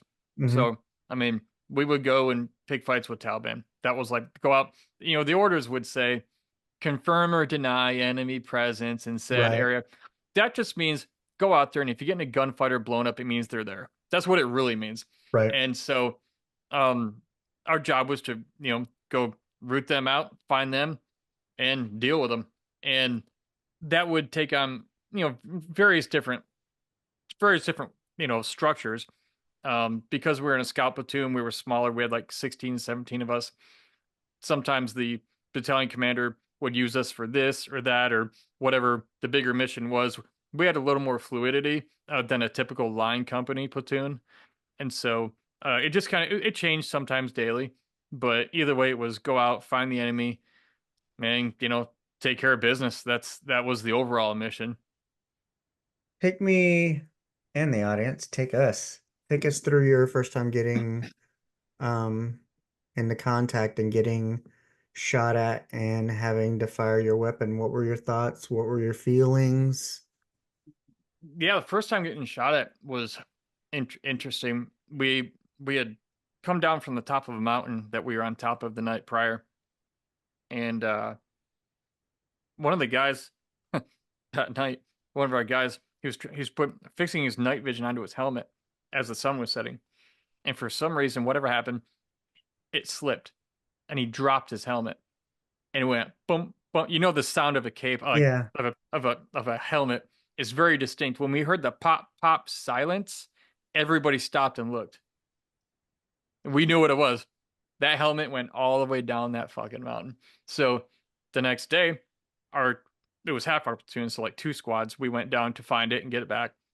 Well, while we're down there, I'm looking up at the mountaintops all around us because we're down in a draw, if you know what that is. It's where the Yeah. mountains converge into like a V. And I said, man, we've been down here way too long. I said, if we don't get out of here, probably gonna get shot at. We're sitting ducks. Man, dude, about 5 minutes later, getting pop shots from up the mountain. And so um, I'm shooting grenades back. I had a M203 grenade launcher hooked to my M4, and everyone else is shooting back. I'm launching grenades, reloading. The guy next to me reloading, shooting. I'm reloading, and it's weird because it's weird. It's weird in the sense that I never realized how real the range was at Fort Benning when they have like that. They call them the Ivans, these green targets that pop up, and you Hmm. practice shooting them. Because when you're looking through your sights and you're actually shooting at people, it looks so much the same. I never realized like how similar it was to the range. I remember thinking after certain missions like how realistic it is to go to a gun range because when you're actually shooting at people, that's actually it looks so similar visually. I didn't I Like guess I never thought silhouette maybe it because would. of the moving. Yeah, yeah. All right, like I You're mean, I remember shooting at that. a shape kind of. Yeah, it's a shape, like a silhouette. And Yeah. so yeah, yeah, the sound of a bullet whizzing past your ear is really weird. It's like this really high pitched whiz sound, like super high pitch.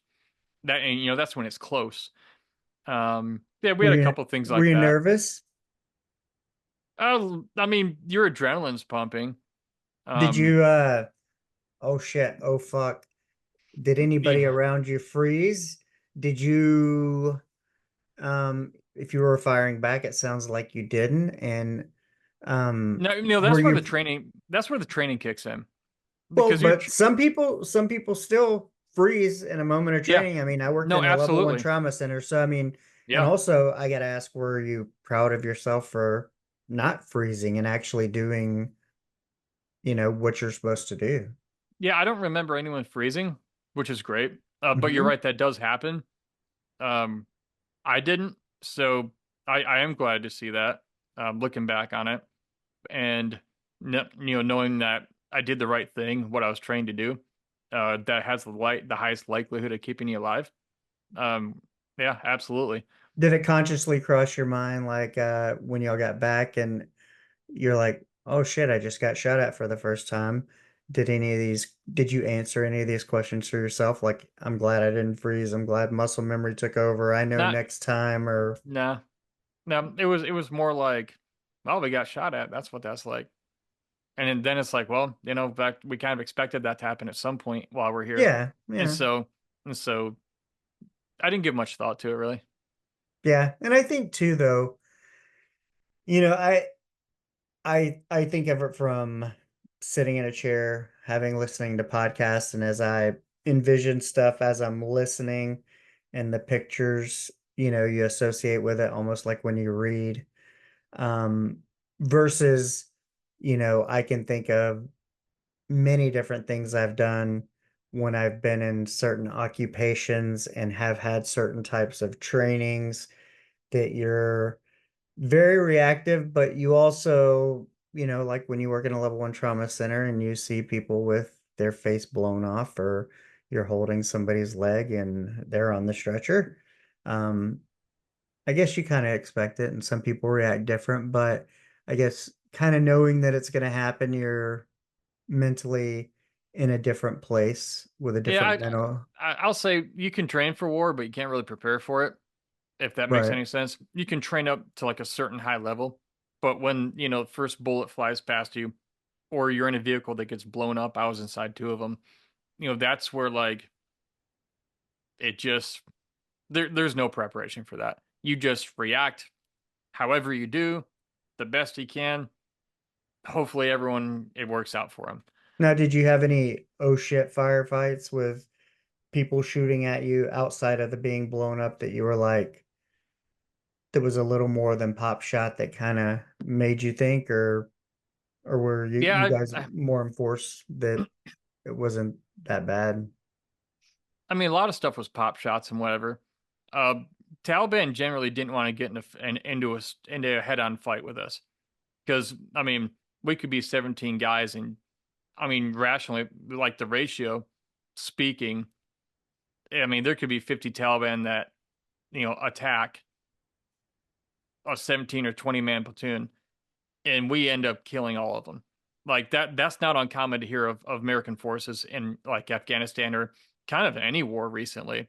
And Right. so they never really wanted to come head at us, and they were smart for that because they know what normally happens.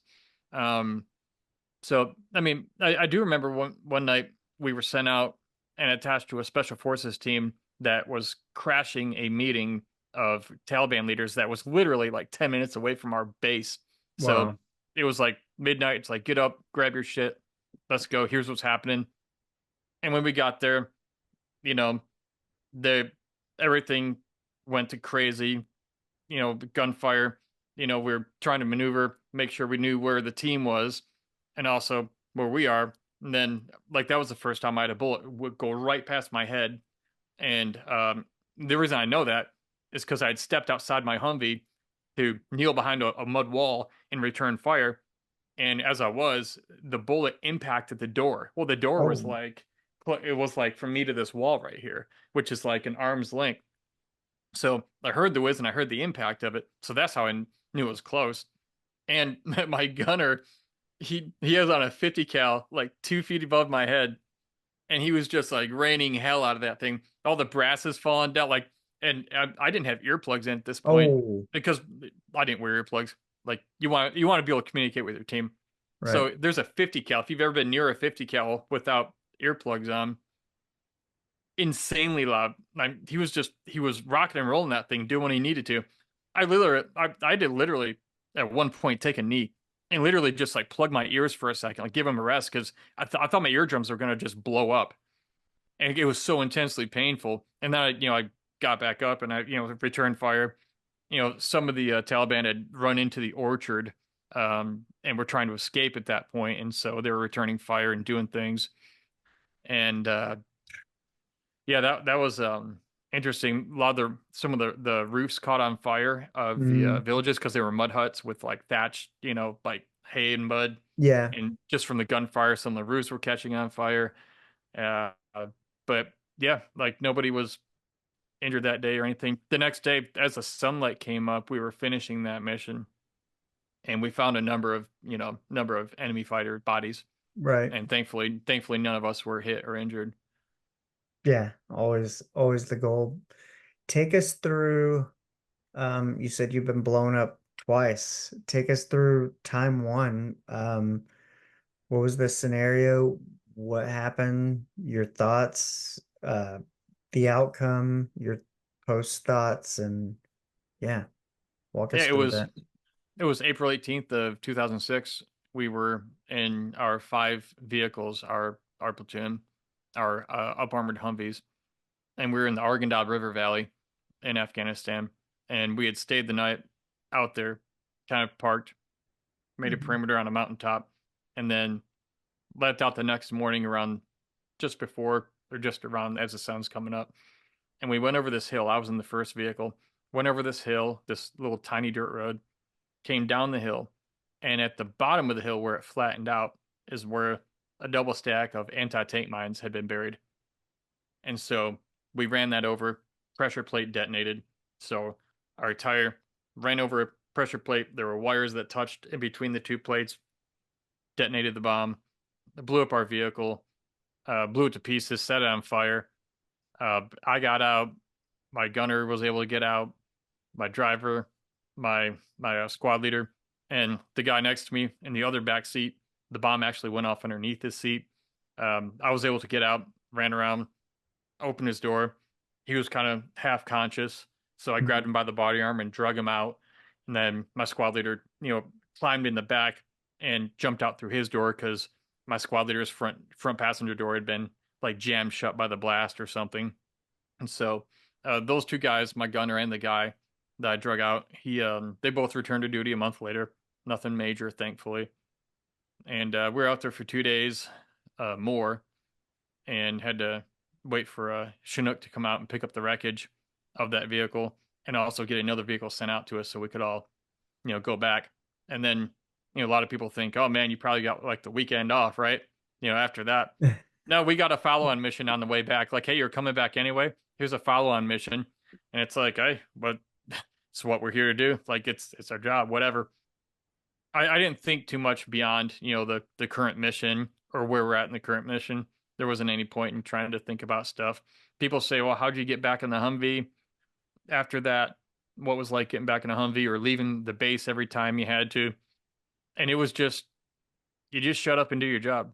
And you know that you hope that, you're leaving the gates of the fob now, and you hope that you're going to come back through them. And every now and then you hear a story of, someone or one of the platoons on the base where somebody in their platoon, they didn't come back through the gates alive. And Right. so, you can't sit around and think on that stuff though. I mean, it sucks, but you can't think on that and think fearful. Like, we're here to do a job. We're going to go fuck shit up. That's our job. And if we die in the process, well, it's kind of what we're paid to do.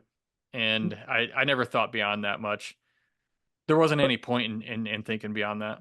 Yeah, when it happened, was it kind of like being in a vehicle accident, like it just out of nowhere, you're just like, ah, Yeah, when the vehicle blew up, it was weird. It was like dust. It was like time slowed down and dust went everywhere instantly. And like, I don't even remember hearing the explosion. And afterwards, we're sitting there like a second or two after the vehicle landed. And I was sitting there going, I think did we just get blown up? And like, my gunner's laying next to me because he got boosted out of the turret and landed back inside. right. So why is he laying next to me? And then it's like, hey, are you okay? Are you okay? And once I realized kind of something happened consciously, it was more like me and the squad leader were like checking everybody. Are you good? Is everyone good? How is everybody? Then, normally what would happen too, a standard thing would be Taliban would blow up a vehicle and then just ambush it with machine gun Right. fire. Well, thankfully that didn't happen. And so that's when we started getting out of the vehicle and setting up a perimeter. Yeah, because the other thing too, I guess, was almost making sure one also that it's not on fire, right? Oh, dude, we had mortars with white phosphorus in our trunk, and the trunk blew off, and the mortars went flying out of there along with a bunch of other stuff. If those mortars would have ignited in that explosion, we would have been incinerated instantly. I can't believe we even recovered them. EOD came out, cleared them, and we packed them up and took them with us. Man, Yeah, that is wild. so many things could have gone so much worse. Yeah. Yeah, so Okay, so you kind of you're like, okay, now you've been shot at, now you've kind of been blown up. You're fairly I guess you kind of got a good feeling of how you move and know what to expect, and because I guess each time it's like, until it's happened, then you're waiting for it. Now, you were also attacked by a suicide bomber, is this correct? Correct. Give us that story. Yeah, it was July 24th of 2006. I was wanting to reclass my job to EOD for some reason. I don't know why. And there is a P3 on my medical profile, which basically meant I was physically unfit for duty, which is weird because I was in the best shape of my life. 21, running up and down mountains in Afghanistan, fighting Taliban. I was in great shape. Well, I had to get that fixed either way. And so they didn't have a doctor to clear me on our fob, so I had to go to Kandahar Airfield. And so I'm I'm on the way to take my next step to reclass to EOD, explosive ordnance disposal, the bomb squad. And 2 miles outside the gates of Kandahar Airfield, a suicide bomber in a minivan drives his minivan into my door, gets right up next to me, and slams into my door, and blows himself and his van into about 1 billion pieces in the street. So I guess that's, I don't know, God's way of telling me, like, hey, this isn't the direction you're supposed to go in life, or something. I don't know, but that's what happened. And I was in the front passenger seat of the lead vehicle in about a 15 vehicle convoy. I woke up laying face down, burned and bloody in a ditch on the side of Highway 1. I had no idea where I was. You feeling totally drained? Has it been a long week? Dude, I get it. I'm there too, man. But if you're searching for ways to manage the stress and find just a little bit more peace, not a whole lot, you just need a little bit, then I'm telling you, man, the Podcast Connection Network is here for you. We've got amazing shows on mental health, mindfulness, and just all kinds of ways to live a healthier and a happier life. Who wouldn't want that, dude? Look, check out all the other shows, including The Nonchalant Perfectionist, after this episode. Tell you what, the link is in the description below. Let's get back to the show. I had second-degree burns on my face and neck, third-degree on my hands, and my helmet wasn't on my head. I woke up and my first thought was, why would I go to sleep here? Because I didn't remember laying down Right. there. What, like, how the hell did I get here? So you didn't And I even thought, remember kind of it happened so fast that you're like sitting there going like, you don't remember that you were even coming here to get reclassified for EOD. You're just like, no, I knew that, but I didn't remember an explosion. okay, I have no memory of it. And so I thought, well, maybe we're in a gunfight. So I'm like, well, shit. Then I'm like, wait, where the hell's my weapon? Because you don't go anywhere without your weapon. That's like right. your arm. Well, my weapon was still in the vehicle. I was not. And so I did sort of a push up. I got to my feet, walking around. My face is blasted open, second degree burned. My neck burned, third degree on both hands. It's about, it's July 24th. It's summer. It's about lunchtime. It's probably 125, 130 degrees outside, bright and sunny, very hot. And that really hurt on the burns also. After my Right. adrenaline died down after a few minutes, it was very painful on the burns, being that hot and direct sunlight exposure. And luckily, my driver, Mike, was a medic, and he was uninjured. So he actually got my gunner out, who was peppered with shrapnel and got burned too. And then he was helping him when I saw him again. He was like taking care of him. My driver Mike, he called in the medevac. He operated flawlessly as a combat medic in that situation. Great job. And so he got the medevac helicopter come in to pick us up. The rotor wash from the Black Hawk coming down. Everything that's not attached to the ground gets spit in every direction from the wind of the rotors. Well, we're in a desert. There's lots of sand. And I'm standing there, and I just got sandblasted right in the face. Then my second degree burn face. And it was one of those times where I literally thought in my head, I looked at the sky and I'm like, what the fuck, man? Like looking at God almost like, hey, I'm already burned. I got blasted. Then it's like, oh, hey, guess what? We didn't do sandblasting yet. Oh, wait It till was they that- got to wash it out. Yeah. Oh, we'll Wait till get they there. debrief it.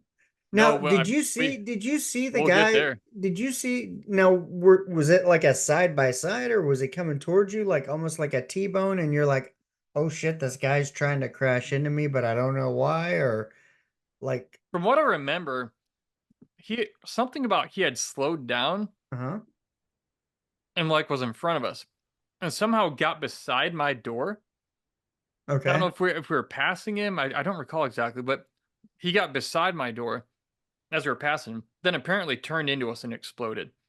So Huh. yeah, he was the only one who died too, the suicide bomber. So my hat's off to him. Like mission accomplished, sort of. He went out there to die, and What that's was what he he trying did. to do? Like get the whole convoy or Oh, he was trying to kill as many of us as he could. huh. Yeah, I mean that's what they do. He's a poor driver. Poor bomber. Good for uh, him. Hope he got his yeah. 17 virgins or whatever they get. I hope they're all men and they're all nerds playing video games, and they're Yeah. ugly too. I hope they're all men. I don't know. Some of the podcasts I've heard, I heard some of them like it. So, Well, you know what? Yeah, I might take that back. I hope it's not because that means they would enjoy that. In Afghanistan, you only have to see a 5-year-old boy wearing makeup one time to go, oh, this is a sick fucking place. So I yeah. won't go into that, but to your point, you're right. Yeah. Yeah. Maybe they're all incarnate dogs. They get 17 virgin dogs that they hate. Yeah, So I yeah. don't know. So you said he operated. Personally, Go I ahead. I say, well, personally, I'd rather have, one woman who really knows what the hell she's doing than 17 who don't, or 72 who Yeah. don't know what they're doing. That's 17 of Yeah. want. Um, so you said he operated flawlessly. He got the medevac out of there. Now, you guys are not to the base or wherever you're going yet. You're kind of, you said Highway 1 or Route 1. Yeah, Highway 1, which is the main highway in Kandahar. Okay. So you actually have to be medevac now. Do they medevac you to Kandahar or? Yeah, like they were there within 30 minutes. And we were only 2 miles away. But that's pretty good for getting getting word to the pilots, getting the mission, getting wheels up and out to the site. 30 minutes is actually really good, I think, in my opinion. And that's because we were so close. The medevac before took like hours Is in there the a last reason? explosion. I'm just kind of curious. It, 2 miles, it almost doesn't seem like, because I worked in a downtown Austin and you have EMS go out.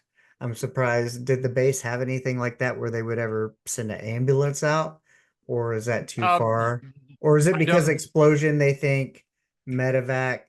Um, Well, I don't know the answer to your question, but if they did or not, they probably did. My first thought is maybe they'd be hesitant to send an ambulance out because suicide bombers, IEDs. So you send in a bird, yeah, yeah, you can still get shot at, but I think it was probably the better option, and yeah. it was fast. Yeah, so I was at Kandahar Airfield, then I got flown to Bagram, then to Landstuhl in Germany, and from Kandahar to San Antonio, I was home in 3 days. And I'm going to tell you right now, man, the military medics and medical teams flawlessly took care of me. Like it wasn't pleasant at all the times, Right. but they did so well keeping me alive and taking care of me and getting me home. I owe those people literally my life. I've heard, one of the man, if I would have anything I could possibly go back and do when I was still interested in the medical field, potentially would have been, I had heard about because I was an undergrad in 2003, well, 2001 to 2003, 4-ish. The um they have these big like planes that go between Afghanistan and Germany that are, like hospital planes kind of Yeah, C that they, C-17.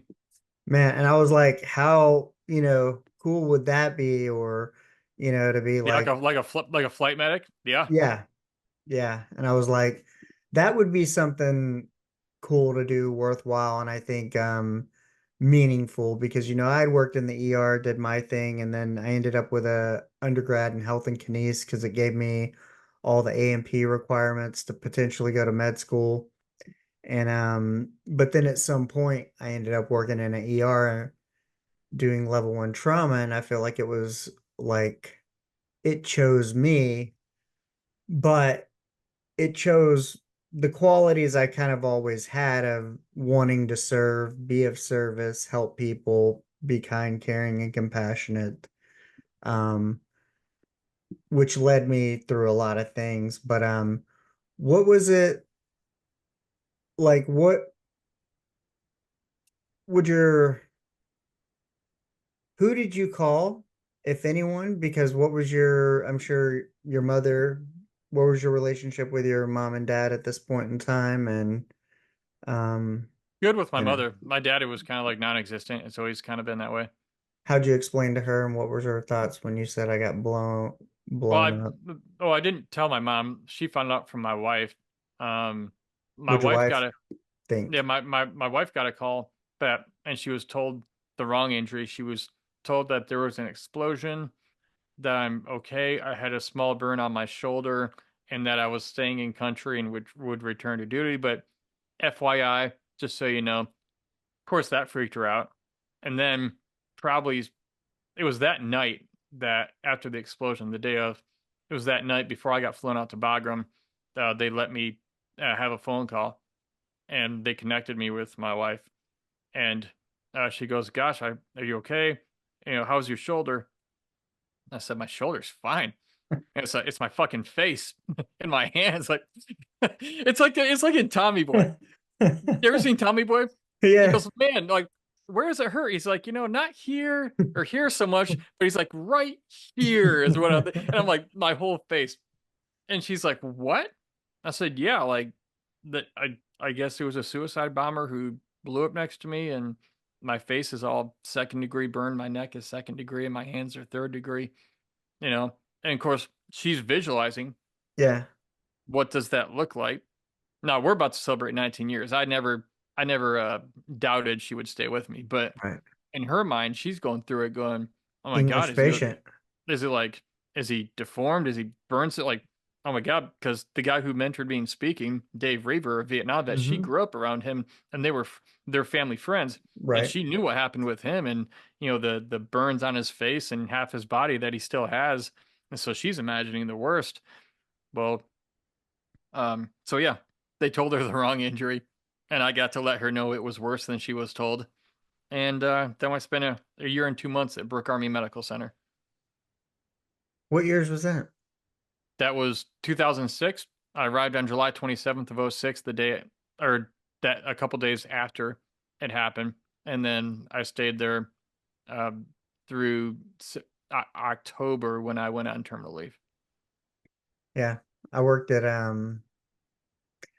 I worked at BRAC ER in Austin, and we used to get all the like Brooke, Darnell, Bamsey, all the residents would come up and do their emergency medicine rotations. I was there from Oh, really? Okay. 2009 to 2015. So, yeah, very, very interesting. What was the when you get back, where did they start the wound care for it? And what was the worst part of it? Yeah. I arrived on Friday night around 9 o'clock, saw my wife for about Hmm. a minute while I was on the gurney being strolled through the hallways of BAMC. And she kissed my burned, bloody face, said, "I love you," um, which is incredible. And then they took me into the shower room, and they said, "Hey, Sergeant Fleming, we're gonna have to clean you up." This is gonna Um, hurt. and I had no idea what was about to happen. You do. I did not. And my medic, my buddy Mike, was graceful in failing to mention how they have to treat severe burn patients. So he said, we're going to do this as quickly as possible, so it'll be as painless as possible." And I didn't know what he was talking about. And at that point, him and two or three other nurses, they all took out razor blades, and they started shaving and tearing and ripping that burned, charred, bloody skin off of my hands and face and neck while I was still awake and conscious. And if you want a visual, next time you have a bunch of burnt chicken and you're peeling and scraping all the burnt skin off, that's pretty much what it's like. And they said they do it as fast as possible. Took about a half hour. It was the absolute worst fucking experience of my life. It's like being filleted alive. And I did pray to die in that moment. I just figured if I can go unconscious, it'll be fine. I wanted to fight him too. Naturally, my nature was like to Right. resist. But I knew in the back of my mind, if I resist them, it's only going to prolong this. They have to do this. And so I just laid there and took it, and it was fucking horrible. Now, did you have to, um, did you lose any range of motion, have to do any therapy with your hands? Yeah, Um, because they did skin grafts that they took from the front of my thighs and put it like over my hands. And so okay, when they put the skin grafts over um anything, it shrinks about, I right. think, to about 1/3 its original size. Well, the skin graft was over my knuckles too. So Oh, there was months where I couldn't even make a fist. And I had to go do OTPT little by little with my knuckles, stretching every day. I just knew my skin was gonna burst open at some point because it was so tight when I was trying to. I have burns on the like my hamstrings from a kid, and when I was a Yeah, kid, they were so thick it looked like a waffle. But as I've gotten all the way to yeah, 5'5", it stretches out, so it looks like a smashed waffle. But I get a yep. lot of I was leg pain from sometimes when the weather changes, the skin tightens up and whatnot around joints and knuckles, yeah, or I get certain kinds of pain from it still. I feel like I don't know. yeah. So in my mind it was like I know this skin is gonna just break open on my hand as I'm doing this, but it never did. Skin is extremely tough, and so yeah, that was the worst experience of my life physically. That was the most physical pain that is ineffable. There's no word that exists to tell a person what that feels like. And I had like 12 to 15% total body surface area Hmm. burn. I had friends in there 60, 70, 80%. One friend had 97% third degree. His name was Merlin, German. We lived in the Fisher house together. 19-year-old Marine, hit a diesel bomb IED in Iraq, got covered in it, thrown to the side of the road, and ignited. He lived for like 4 years after that. He was already at the hospital when I got there. And I can't imagine what those guys felt with that much more of their body burned than me, even. Yeah, my stuff was bad, but I look at that and I'm like, I mean, it's unimaginable. And that guy didn't complain about a thing. He went to his appointment every day, did his shit, did what he had to do. He was in a wheelchair with a trach when I got there. A year and a half later, almost when I left, he was up. He was in his uniform, backpack, walking to his own Oh appointments. wow, And yeah, he had some 100 some surgeries or something like that, I think. that's And he crazy. died, and he happened to die in recovery of the last one. Like the surgery was good and successful, something in recovery, and he just went, and Now, so. when you were when all this happens, you're going through rehab. What's going on? Are they gonna medically discharge you? Are you gonna return to duty? What are your thoughts? What does your wife think? And what are you, What's my or wife think? yeah, and what are you looking at? Meaning, are you gonna get out of the army and start kind of the chapter that's led you to us being face to face? Yeah, I most of the time at BAMC, I really didn't have a plan. I was just trying to get better, Right. and I did get medically put out eventually. And Now, what was that on changed? the radar? Did you kind of know that was probably going to happen, or did they pressure you to return to duty? And There was pressure from both sides, but Mhm. with what the doctors were telling me, it's like, and the daily headaches I had, um, the pain I had that continued on after getting treatment, in addition to the fact that my short-term memory was so bad, I would forget like what I had for breakfast 5 minutes ago. Now, was that a Well, result of the blast yeah, it or was that they were symptoms of traumatic brain injury.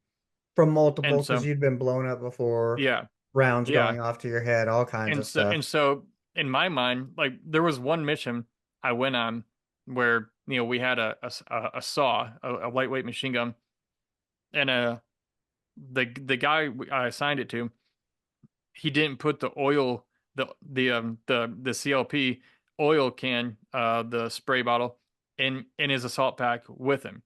So we were setting an ambush, and we conducted the ambush, and the fucking machine gun seized up, which is that weapon is great until you fucking need it. And that's the mystery around that weapon too. Everyone knows it. And Mm-hmm. so I was like, all right, here, move, let me get it. I used to be a saw gunner. And then it's like, hey, give me the CLP. And he's like, we don't have it. I'm like, what do you mean we don't have it? Well, it's back at the village in my other rucksack. And this is in the moment. We're literally conducting an ambush. And this is our one machine gun. We have sniper positions. And so, anyways, I got in trouble for that because, by my squad leader, because that was my responsibility to make sure that was with us. Yes. No, it was also his because he's a squad Mm-hmm. leader. He didn't want to highlight that. But in the end, yes, I was the team leader. That was my fault.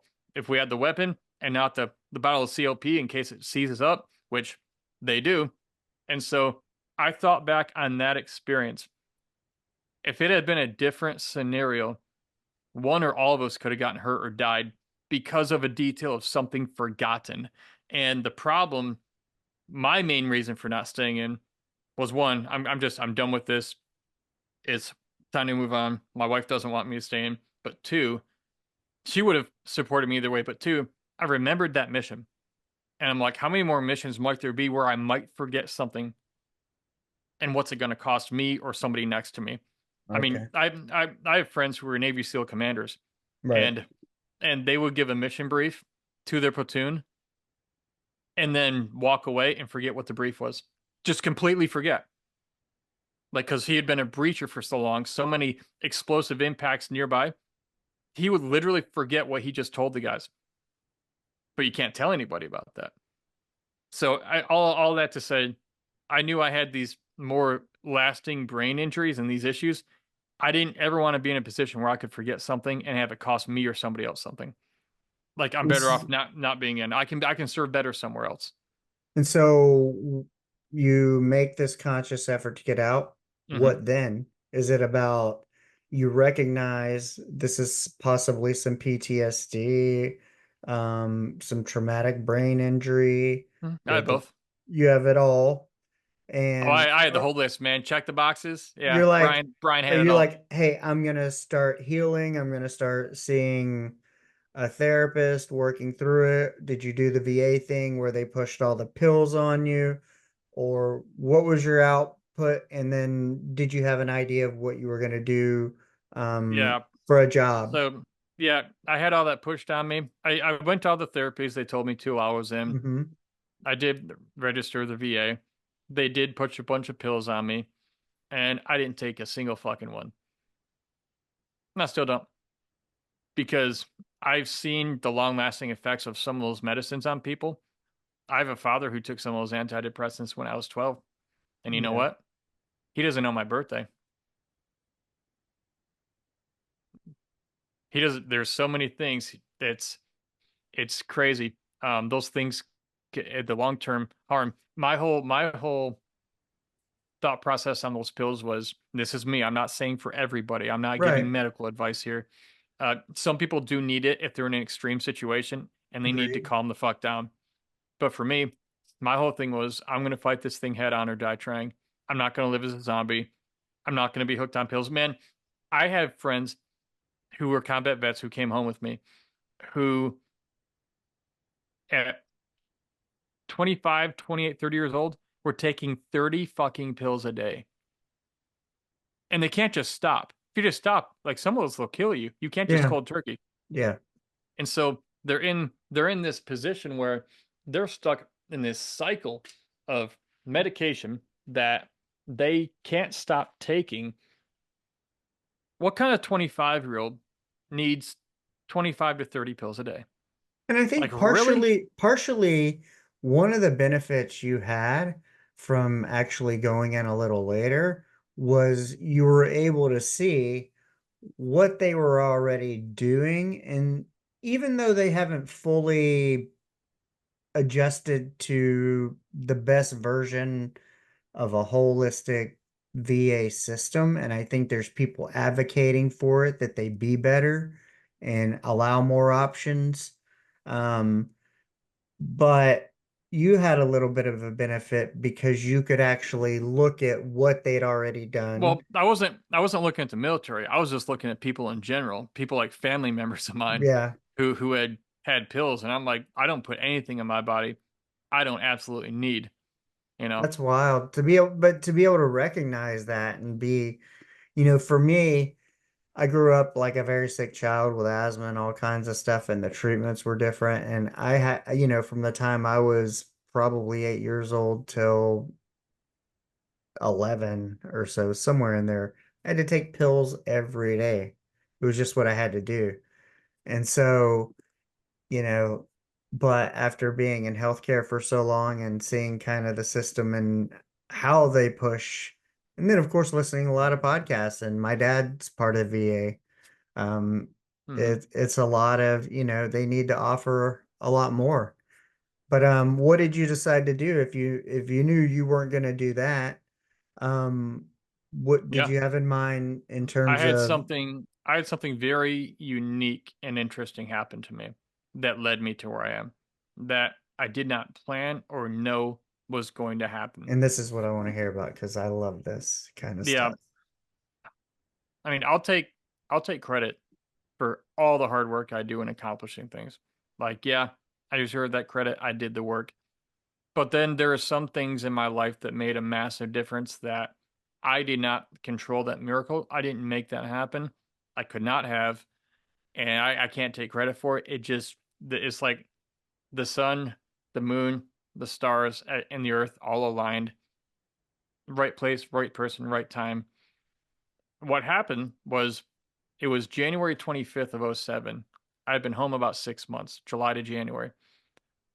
And Vietnam veteran, guy named Dave Reaver, one of my best friends, he was injured severely. White phosphorus hand grenade blew up next to his head on a riverboat in Vietnam. So he was, burned, disfigured. Well, he had been an author and speaker for 30, 40 years at that point. Very successful in business and speaking. Married to the same woman over 50 years. They got married Wow. before he went to Vietnam.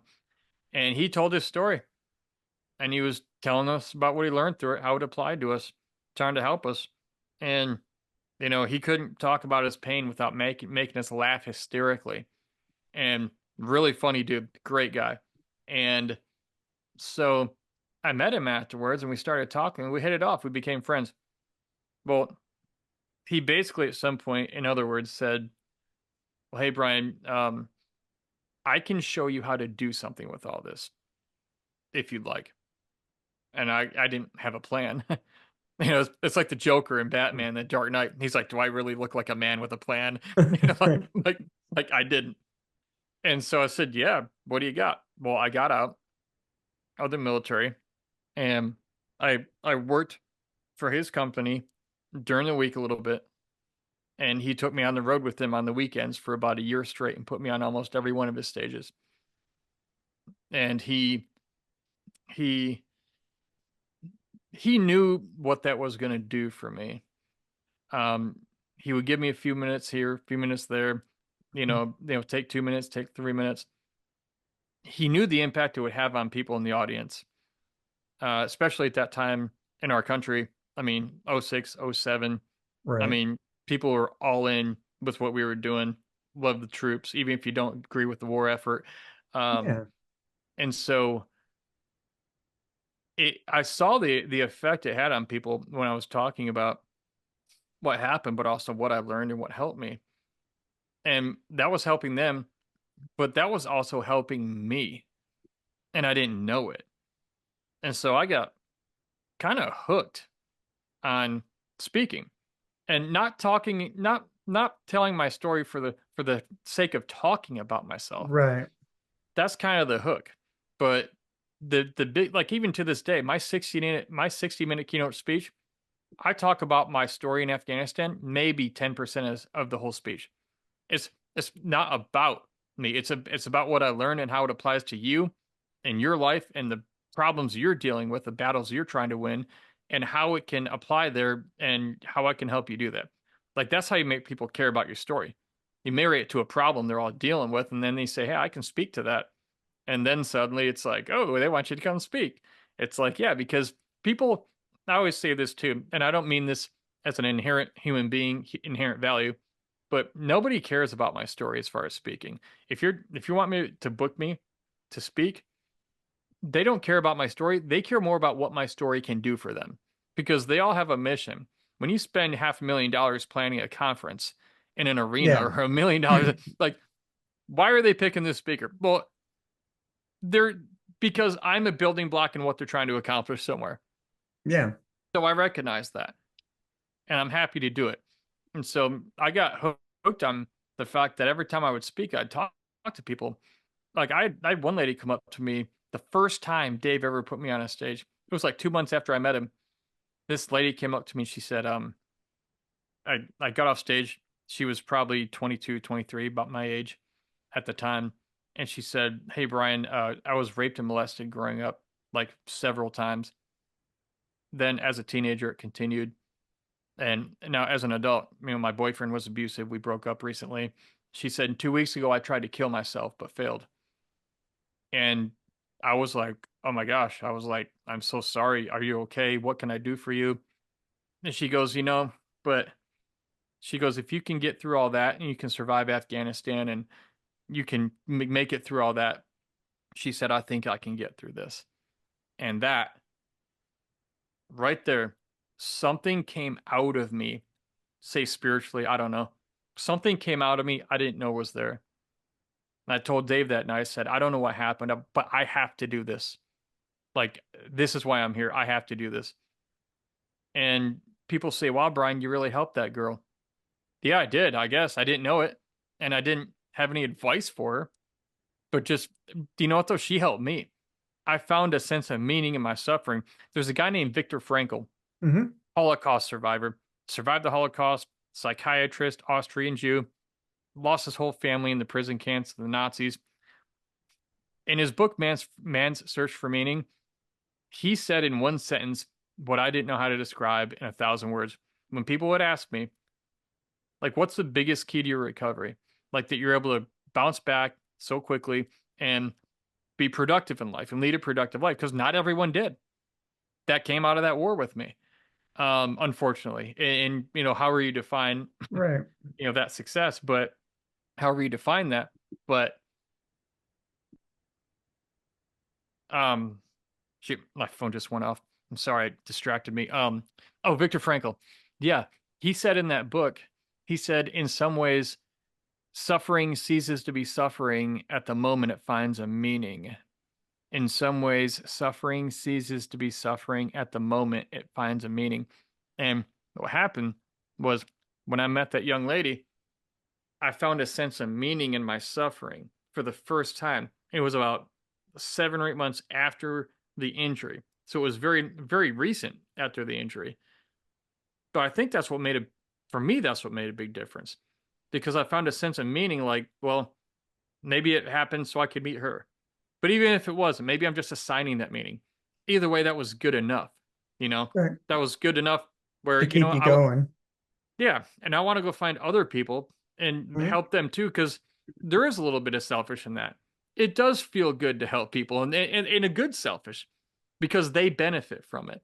And you know what else is crazy? The people who stood around and heard that girl tell me that, they benefited because they witnessed the exchange between her and I.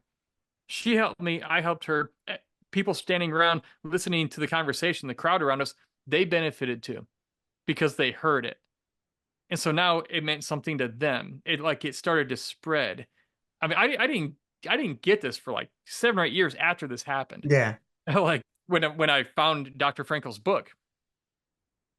Yeah, you kind of, yeah, through my own journey and making meaning of everything that's happened to me and I've gone through, and some of it self-inflicted, um, learning whether it was necessary or how it really tied in. And sometimes I've made some realizations in real time on a podcast with somebody that, oh my gosh, like I just put two and two together that this was why, why I didn't make director, because then I would have made more money. Then I would have been more comfortable. Then I would have gotten laid off and searched for that. Then I never would have podcasted.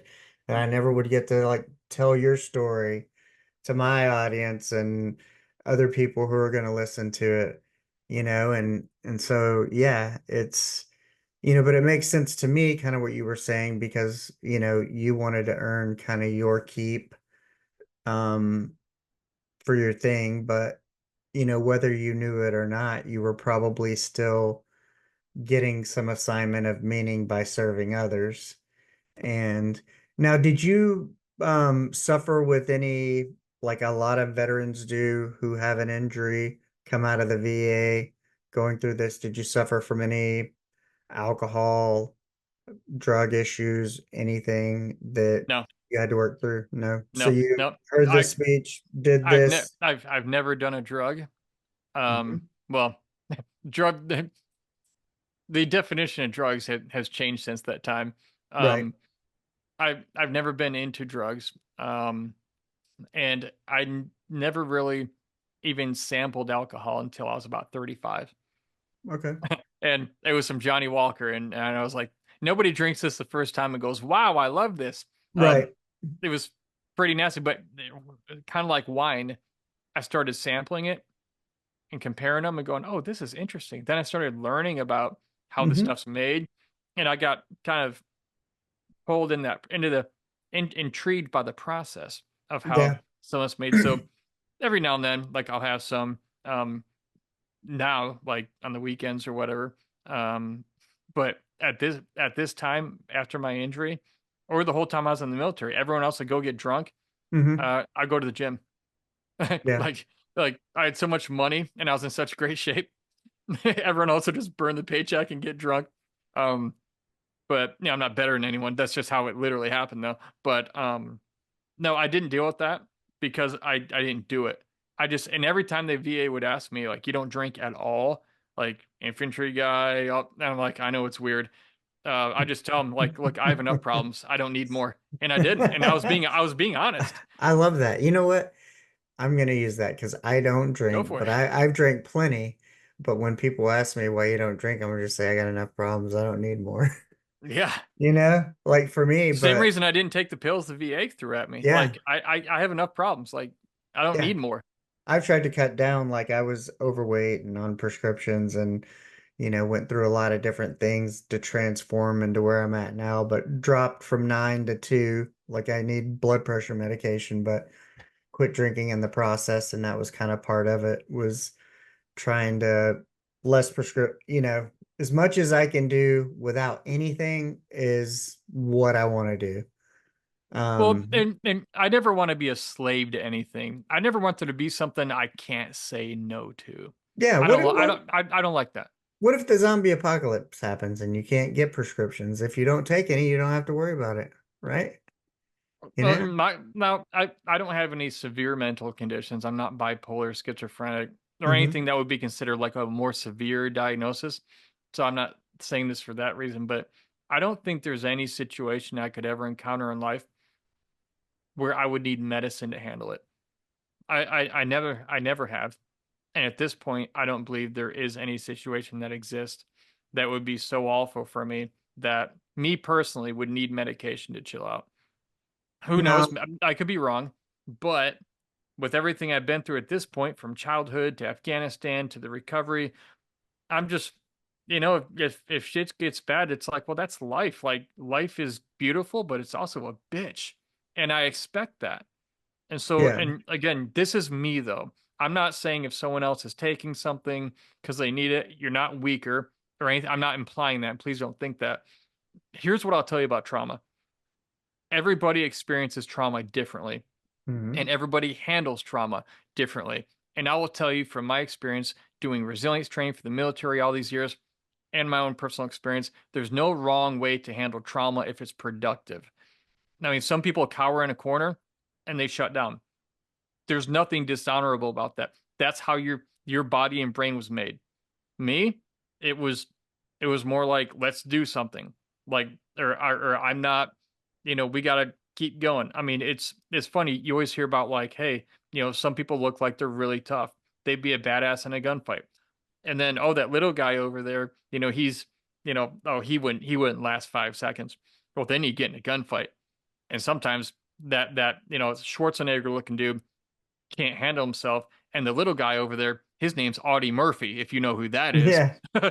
you know, I think Mhm. he's from Tyler or Longview. Like he's Mhm. from somewhere in Texas. He's what, 5'2", weighs 100 pounds soaking wet, Medal of Honor, Purple Hearts, like multiple like silver stars. And it's like the guy, I mean, running up on burning enemy tanks and using their own machine guns while it's on fire to kill them. I mean, insane. Like, so you can never tell, where a person's at or their ability to handle things. And I only say that to say, again, when you go through trauma, nobody does it like better than you. Like we're all just different. And the more self-aware you become and you learn about yourself, you can improve that or become better, or at least know your default and know that about yourself so you can have the best outcome possible. Yeah.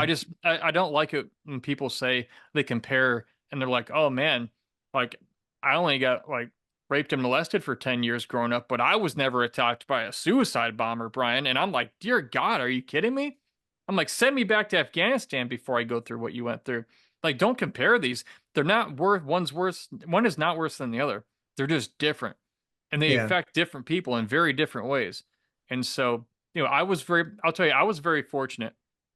I found a sense of meaning in my suffering relatively early on after my injury. Yep. I had a mentor in my life who taught me how to do something with it, but also mentored me not just in speaking, but in life. And I found my next mission. I had a new mission to live for. I had a focal point after getting out of the military. If if I had if I had one or none of those things, my life could have turned out very different. But some of those things I wasn't responsible for, others I cultivated and I did. And after you changed, you thought you had your little aha moment, and you're like, I feel this, everybody around me is getting something from it. Where does that take you? Does that take you to now, or do you go off on your own? Does he continue to mentor you and He mentored me ha for that year, and mhm. you know just a few months in, 6 months in, I was already booking my own events, and people in the audience who saw me in his audiences were asking me to come and speak to their companies, churches, organizations, whatever. And I followed the thread wherever it led, I guess you could say. Like I followed what was working. And I never planned on doing any of this. I don't even know if I'm that good of a speaker. I've been doing it 17 years. I'm probably competent, but like, do I say ums or like, or, all those little filler words? Yeah. Yep, I still do. And people are like, yeah, see, there I go right there. People say, oh, well, as a professional speaker, you shouldn't be doing that. I know, but I do. And they're still paying me to come talk. So I don't give a shit. It's like if it was that big of a deal, I think my message is such a big deal that those little things nobody notices. Yeah. The It's value, like, well, like I say, the value is yeah, on the content, not in the edit, yeah, not yeah. in the words. I mean, this is I not a mean, motion film. This is a and conversation about your experience, you could what you have have to offer. Tony Robbins show up in a tank top, shorts, and flip flops at a black tie event. Do you know who's going to give a shit? Nobody, Yeah. because of the value that guy's going to bring to that event. Or the person who does, they're probably not someone who matters anyway. They're So what really, are you working on besides speaking? What other projects do you have going on? Besides podcast guesting, do you do any hosting? Do you have any books, websites, or anything like that? yeah, if you go to blownupguy.com, that's my speaking website because I'm a guy and I got blown up, so it just made sense. This is what I call. I tell people all the time when they're like writing marketing messaging for business, Mm-hmm. like keep this infantry simple. And what do I mean by that? It's like if have you ever seen a Claymore mine? A Yeah. Claymore mine? Face towards enemy. Yeah, Or on the front it says front toward enemy. yeah. So this is a mine, if people don't know, that you stick into the ground and it faces one way during an ambush, and it blows. It uses C4 to blow, I don't know how many hundreds of steel ball bearings at light speed into the enemy. So, anyways, it slices. Anyways, very effective. Well, on the front of that, it says front toward enemy. So, as the infantry guy, you're looking at it going, oh, this side must go face the enemy, because you don't want to plant one of those suckers in reverse backwards and blow yourself up. But it's infantry simple. Well, blownupguy.com. I'm a guy. I got blown up. I don't look blown up anymore, thankfully. But I was. And so that's my speaking website. If you want to know about the resilience training I do, the keynote speaking. Something else cool I've started doing. I have a program called Use Your Story at useyourstory.com. After so many events I've been at, and over the years, people have asked me, Brian, I have a story and I want to speak. I want to do what you do, but where do I even begin? Mm-hmm. Like, where would I start? Who would want to hear my story and why? Uh, how could I? Do I need to have an extreme life story like you? Which the answer is no. You definitely don't. Most successful speakers do not have an extreme life story like me. But so people are wanting to share their story, they just don't know where to begin. So at useyourstory.com, I have some programs, but more importantly, I have a free resource there called the free Share Your Story Roadmap. And basically the Share Your Story Roadmap, I show you how to make your first $500 speaking and sharing your story from a place of value. So making a difference with your story and how to make your first $500 speaking. And the reason that's important is because if you want to do anything that matters, you have to know how to be financially productive with it. It's not about the money. $500 in speaking, that's not a lot of money. But the thing is, if I told most people they can make $10,000 an hour speaking, they wouldn't believe me. They'd be like, "Oh, I can't do that. You know, you'd have to, like that's not believable." But they can do 500. They go, "Maybe, maybe not." But that's more practical. But once they make that 500, they go, "Oh, that's possible." Then they learn there's like 53 different and a half ways to make money speaking. Then you go, "Oh my gosh, that too."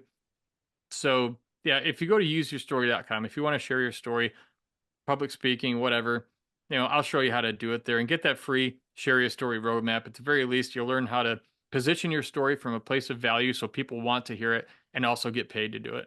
It's free. And Like that's literally free. I used to and charge was money for that. was the resilience kind of component something that evolved after you realized kind of what you had, or was that something that the mentor kind of helped you work on?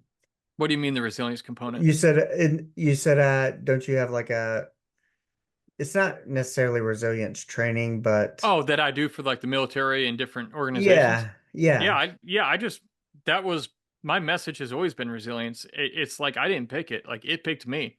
Okay. I, And so then I you kind of offered structure speaking around it, and then do you do formal training around it actually? yeah, I do keynote speeches and I also have a like a breakout training I do on how to be more resilient and within different contexts because for the military it might be different context for their training as opposed to like a Fortune 500 company or something, but it's the same teaching just applied differently, and it's because the concepts are timeless. The concepts work, and you can apply them. And so, based on whatever their mission is, the military or maybe a company, I apply them and teach them differently to help them get the exact, precise, desired outcome they're wanting to get. Hmm. And that's what they pay you for. That's why you get paid to speak. Don't be one of these athletes. Oh, I used to be a football player and I'm famous and that's cool. And then they absolutely suck as speakers. And the meeting planners, like, I'm never hiring that guy again. I hear that all the time from meeting planners because they book me, they book them. I didn't have name recognition to go off of. Like, I had to be good. if I wanted to get booked. And that made me a better person, a better speaker, a better um, marketer in every way. So it's kind And, of like the story coupled with resilience equals all the opportunities that you've kind of opened the yeah, door, created, and in business, people pay money to get outcomes, to solve a problem and get an outcome. That is the only thing people spend money for. So if you can take anything you know or like, you know how to do or like, if it solves a problem and can produce an outcome that a group of people wants, you can make money doing that. I bought a Kit Kat the other day at the store in the checkout line. You know what? mm-hmm. What was the problem? The problem was I didn't have a Kit Kat and I wanted one. So I paid $2 and I got the outcome I wanted, a Kit Kat. All right. Like it's that simple. I just made everybody rich if they got that. And they do it. Man. Find a problem and solve it and give it to people and charge a price for it. What's the You know, single biggest lesson you've learned from the trauma, embarking on this journey and everything you learned from it? people are crazy. People are fucking crazy. Like human beings are fucking nuts. Um oh, and then the more inspirational side, you can definitely endure more than you think you can. And This is if true. yeah, and if you if you'll focus on helping other people, you'll feel less bad about your own situation. I'm not saying you should avoid dealing with your stuff. Don't do that.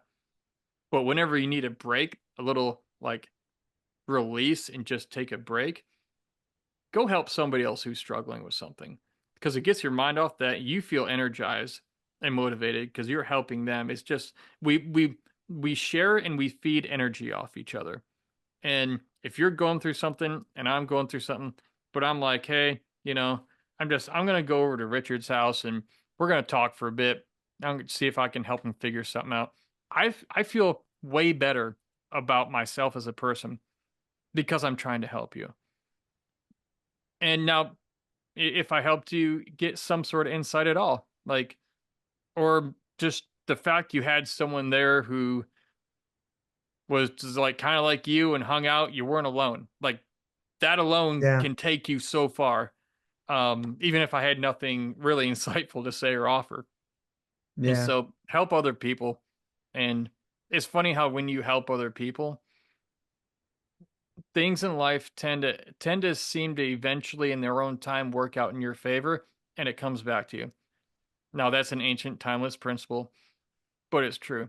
Sometimes we're so focused on getting our own thing, we're not helping anyone else. But you know, it's that phrase I think Zig Ziglar said. You can if you help enough other people get what they want, you'll get everything you've ever wanted. And that's not just material wise or in sales or business, but if you're helping enough people, guess what? When you're in a Fulfillment. time in it's fulfillment. But if you find yourself at some point in life in a time of need, all those people when they hear about that, they're like, he's not going to worry about a thing. We've got him because you've invested in them and you were there for them when you didn't have to be. And you never held it over their head. You never like, I was there for you. None of that. Don't go help people thinking I'm going to call on this person one day. That's not how it works. That's not real. That's bullshit. And that's not genuine. Be a genuinely good person by helping people and expecting nothing in return. Now, if it's a business transaction, speaking, sharing your story, whatever, that's different. But yeah, when we help other people, I don't know. It's something about life just works out, and it does it in its own time in its own way though.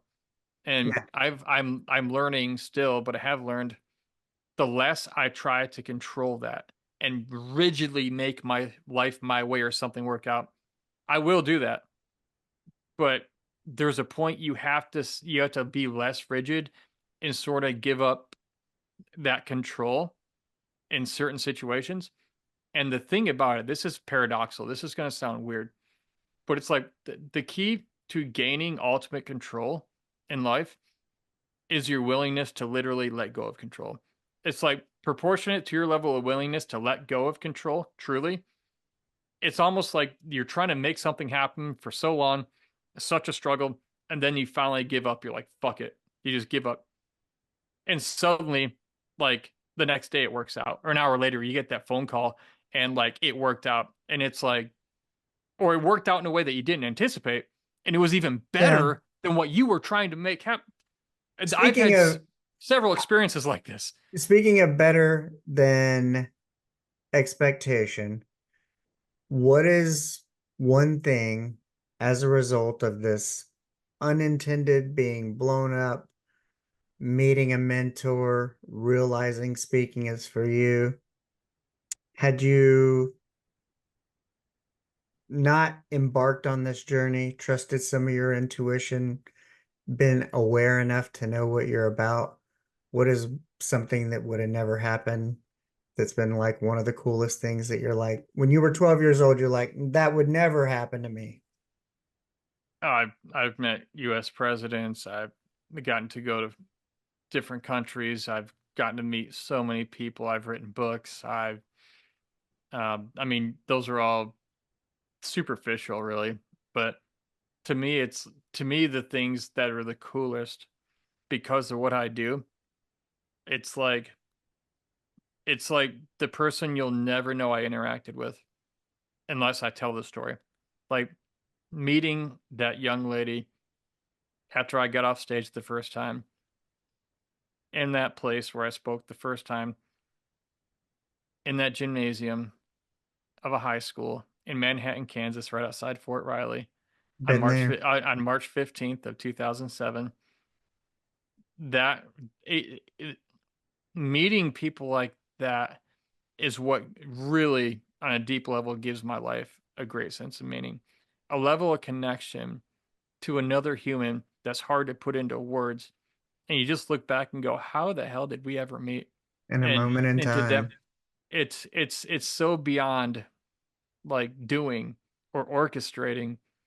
Like that's what gives my life meaning. It's the little moments that I'll never get to tell everybody, and maybe I'm not supposed to. And sometimes, well, sometimes there's like such a small window. Like it could be a conversation with a stranger at a coffee shop that was super impactful or something. And just because you were out, like when I go out to Uber, you're just, if you try to go out and be your best self and you approach everybody with kindness, I say go out and be the person you want to meet. And you Yeah, meet somebody and you have all these things in common and you chit chat while you both wait to pick up an order. And it's this little moment in time you shared, which is our most valuable asset because none of us can buy more and we never know when it's going to end. And yeah. so it's like, um, yeah, those are the things I think that can sometimes make life go around and, you know, make it Fulfillment worth it. always, yeah, fulfillment and life being worth it. I've never had, I've never found that to be anywhere except when I'm interacting or sharing an experience with another person or people. I've almost never experienced the highest level of fulfillment alone. Now I like being alone, sometimes too much. I'm oddly comfortable with it. Mm, But yeah, I'm an only child, so I'm self aware enough to know like, okay, I need to get around people. But yeah, I'm getting that there the because I highest can level. tend to isolate. I It's easy. realize, It's easy. well, I I'm at least starting to differentiate when I'm not doing well mentally. Um, I used to isolate versus now I isolate on purpose to take a moment to figure out what am I actually feeling, what am I gonna label it and Well, and work that's good. That's through good to it. do. Yeah. Yeah. And but I also I also am aware, realize, which I think is the first step to anything, and working on, but every time I go down mentally a little bit and I feel those tendencies, every time I go back, I'm like, I really should pivot, rebound much sooner. I need to reach out to whether it's a confidant, get some sort of human connection who can Mm. give me a perspective and let me understand that I'm not alone because that's what my podcast is about. You're not alone. You're not crazy. Well, people are a little crazy, but at least you're not alone in being crazy. I mean, we Yeah. have some crazy thoughts, but hey, it's normal. You can get through it. You can work through it.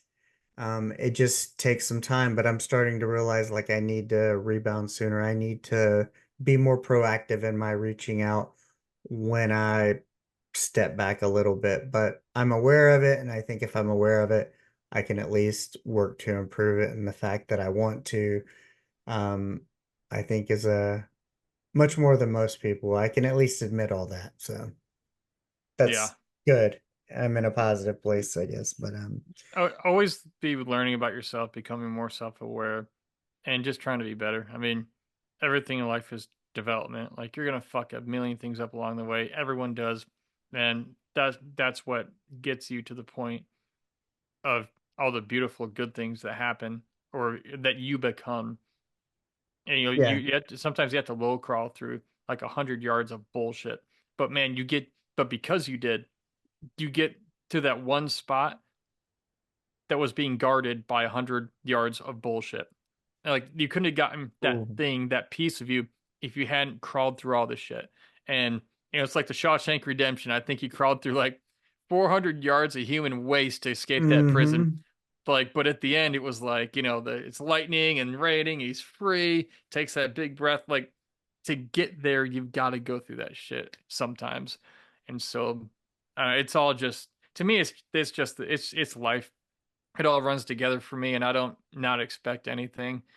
I hope for the best. I expect the worst, and I keep also expecting the best. And so, Yeah, I kind of operate with flexibility and grace, be flexible in terms of um I know what I'm about, I know who I am, I know I want to serve people.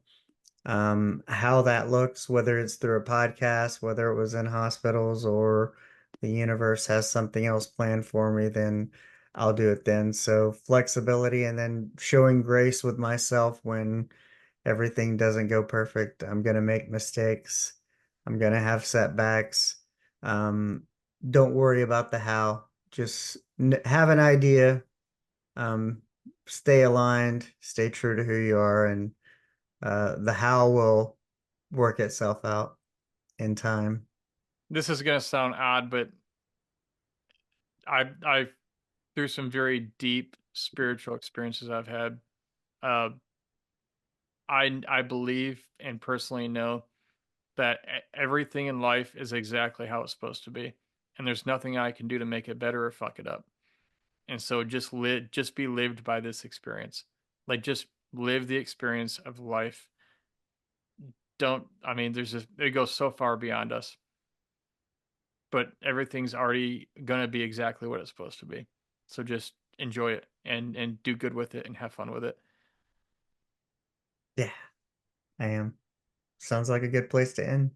It is. Well, thank Well, you for thanks your for time today, man. I hey, appreciate it. thank you for yours. It was a great session. Great getting to talk to you and get to know a little bit about you as well. Yeah, I'll definitely be reaching back out and this whole know your story, and hey, I think I can do a $500 speech. I'm excited. You absolutely can. You can do way more than that. I'll show you All how. right. Awesome, man. You have a great rest of your Friday and a good weekend. All right, you too. All right. Bye. Bye-bye. Well, that's a wrap. I hope you enjoyed the conversation.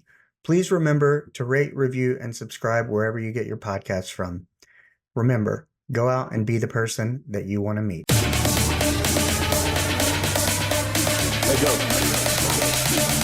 Asteroid of fear.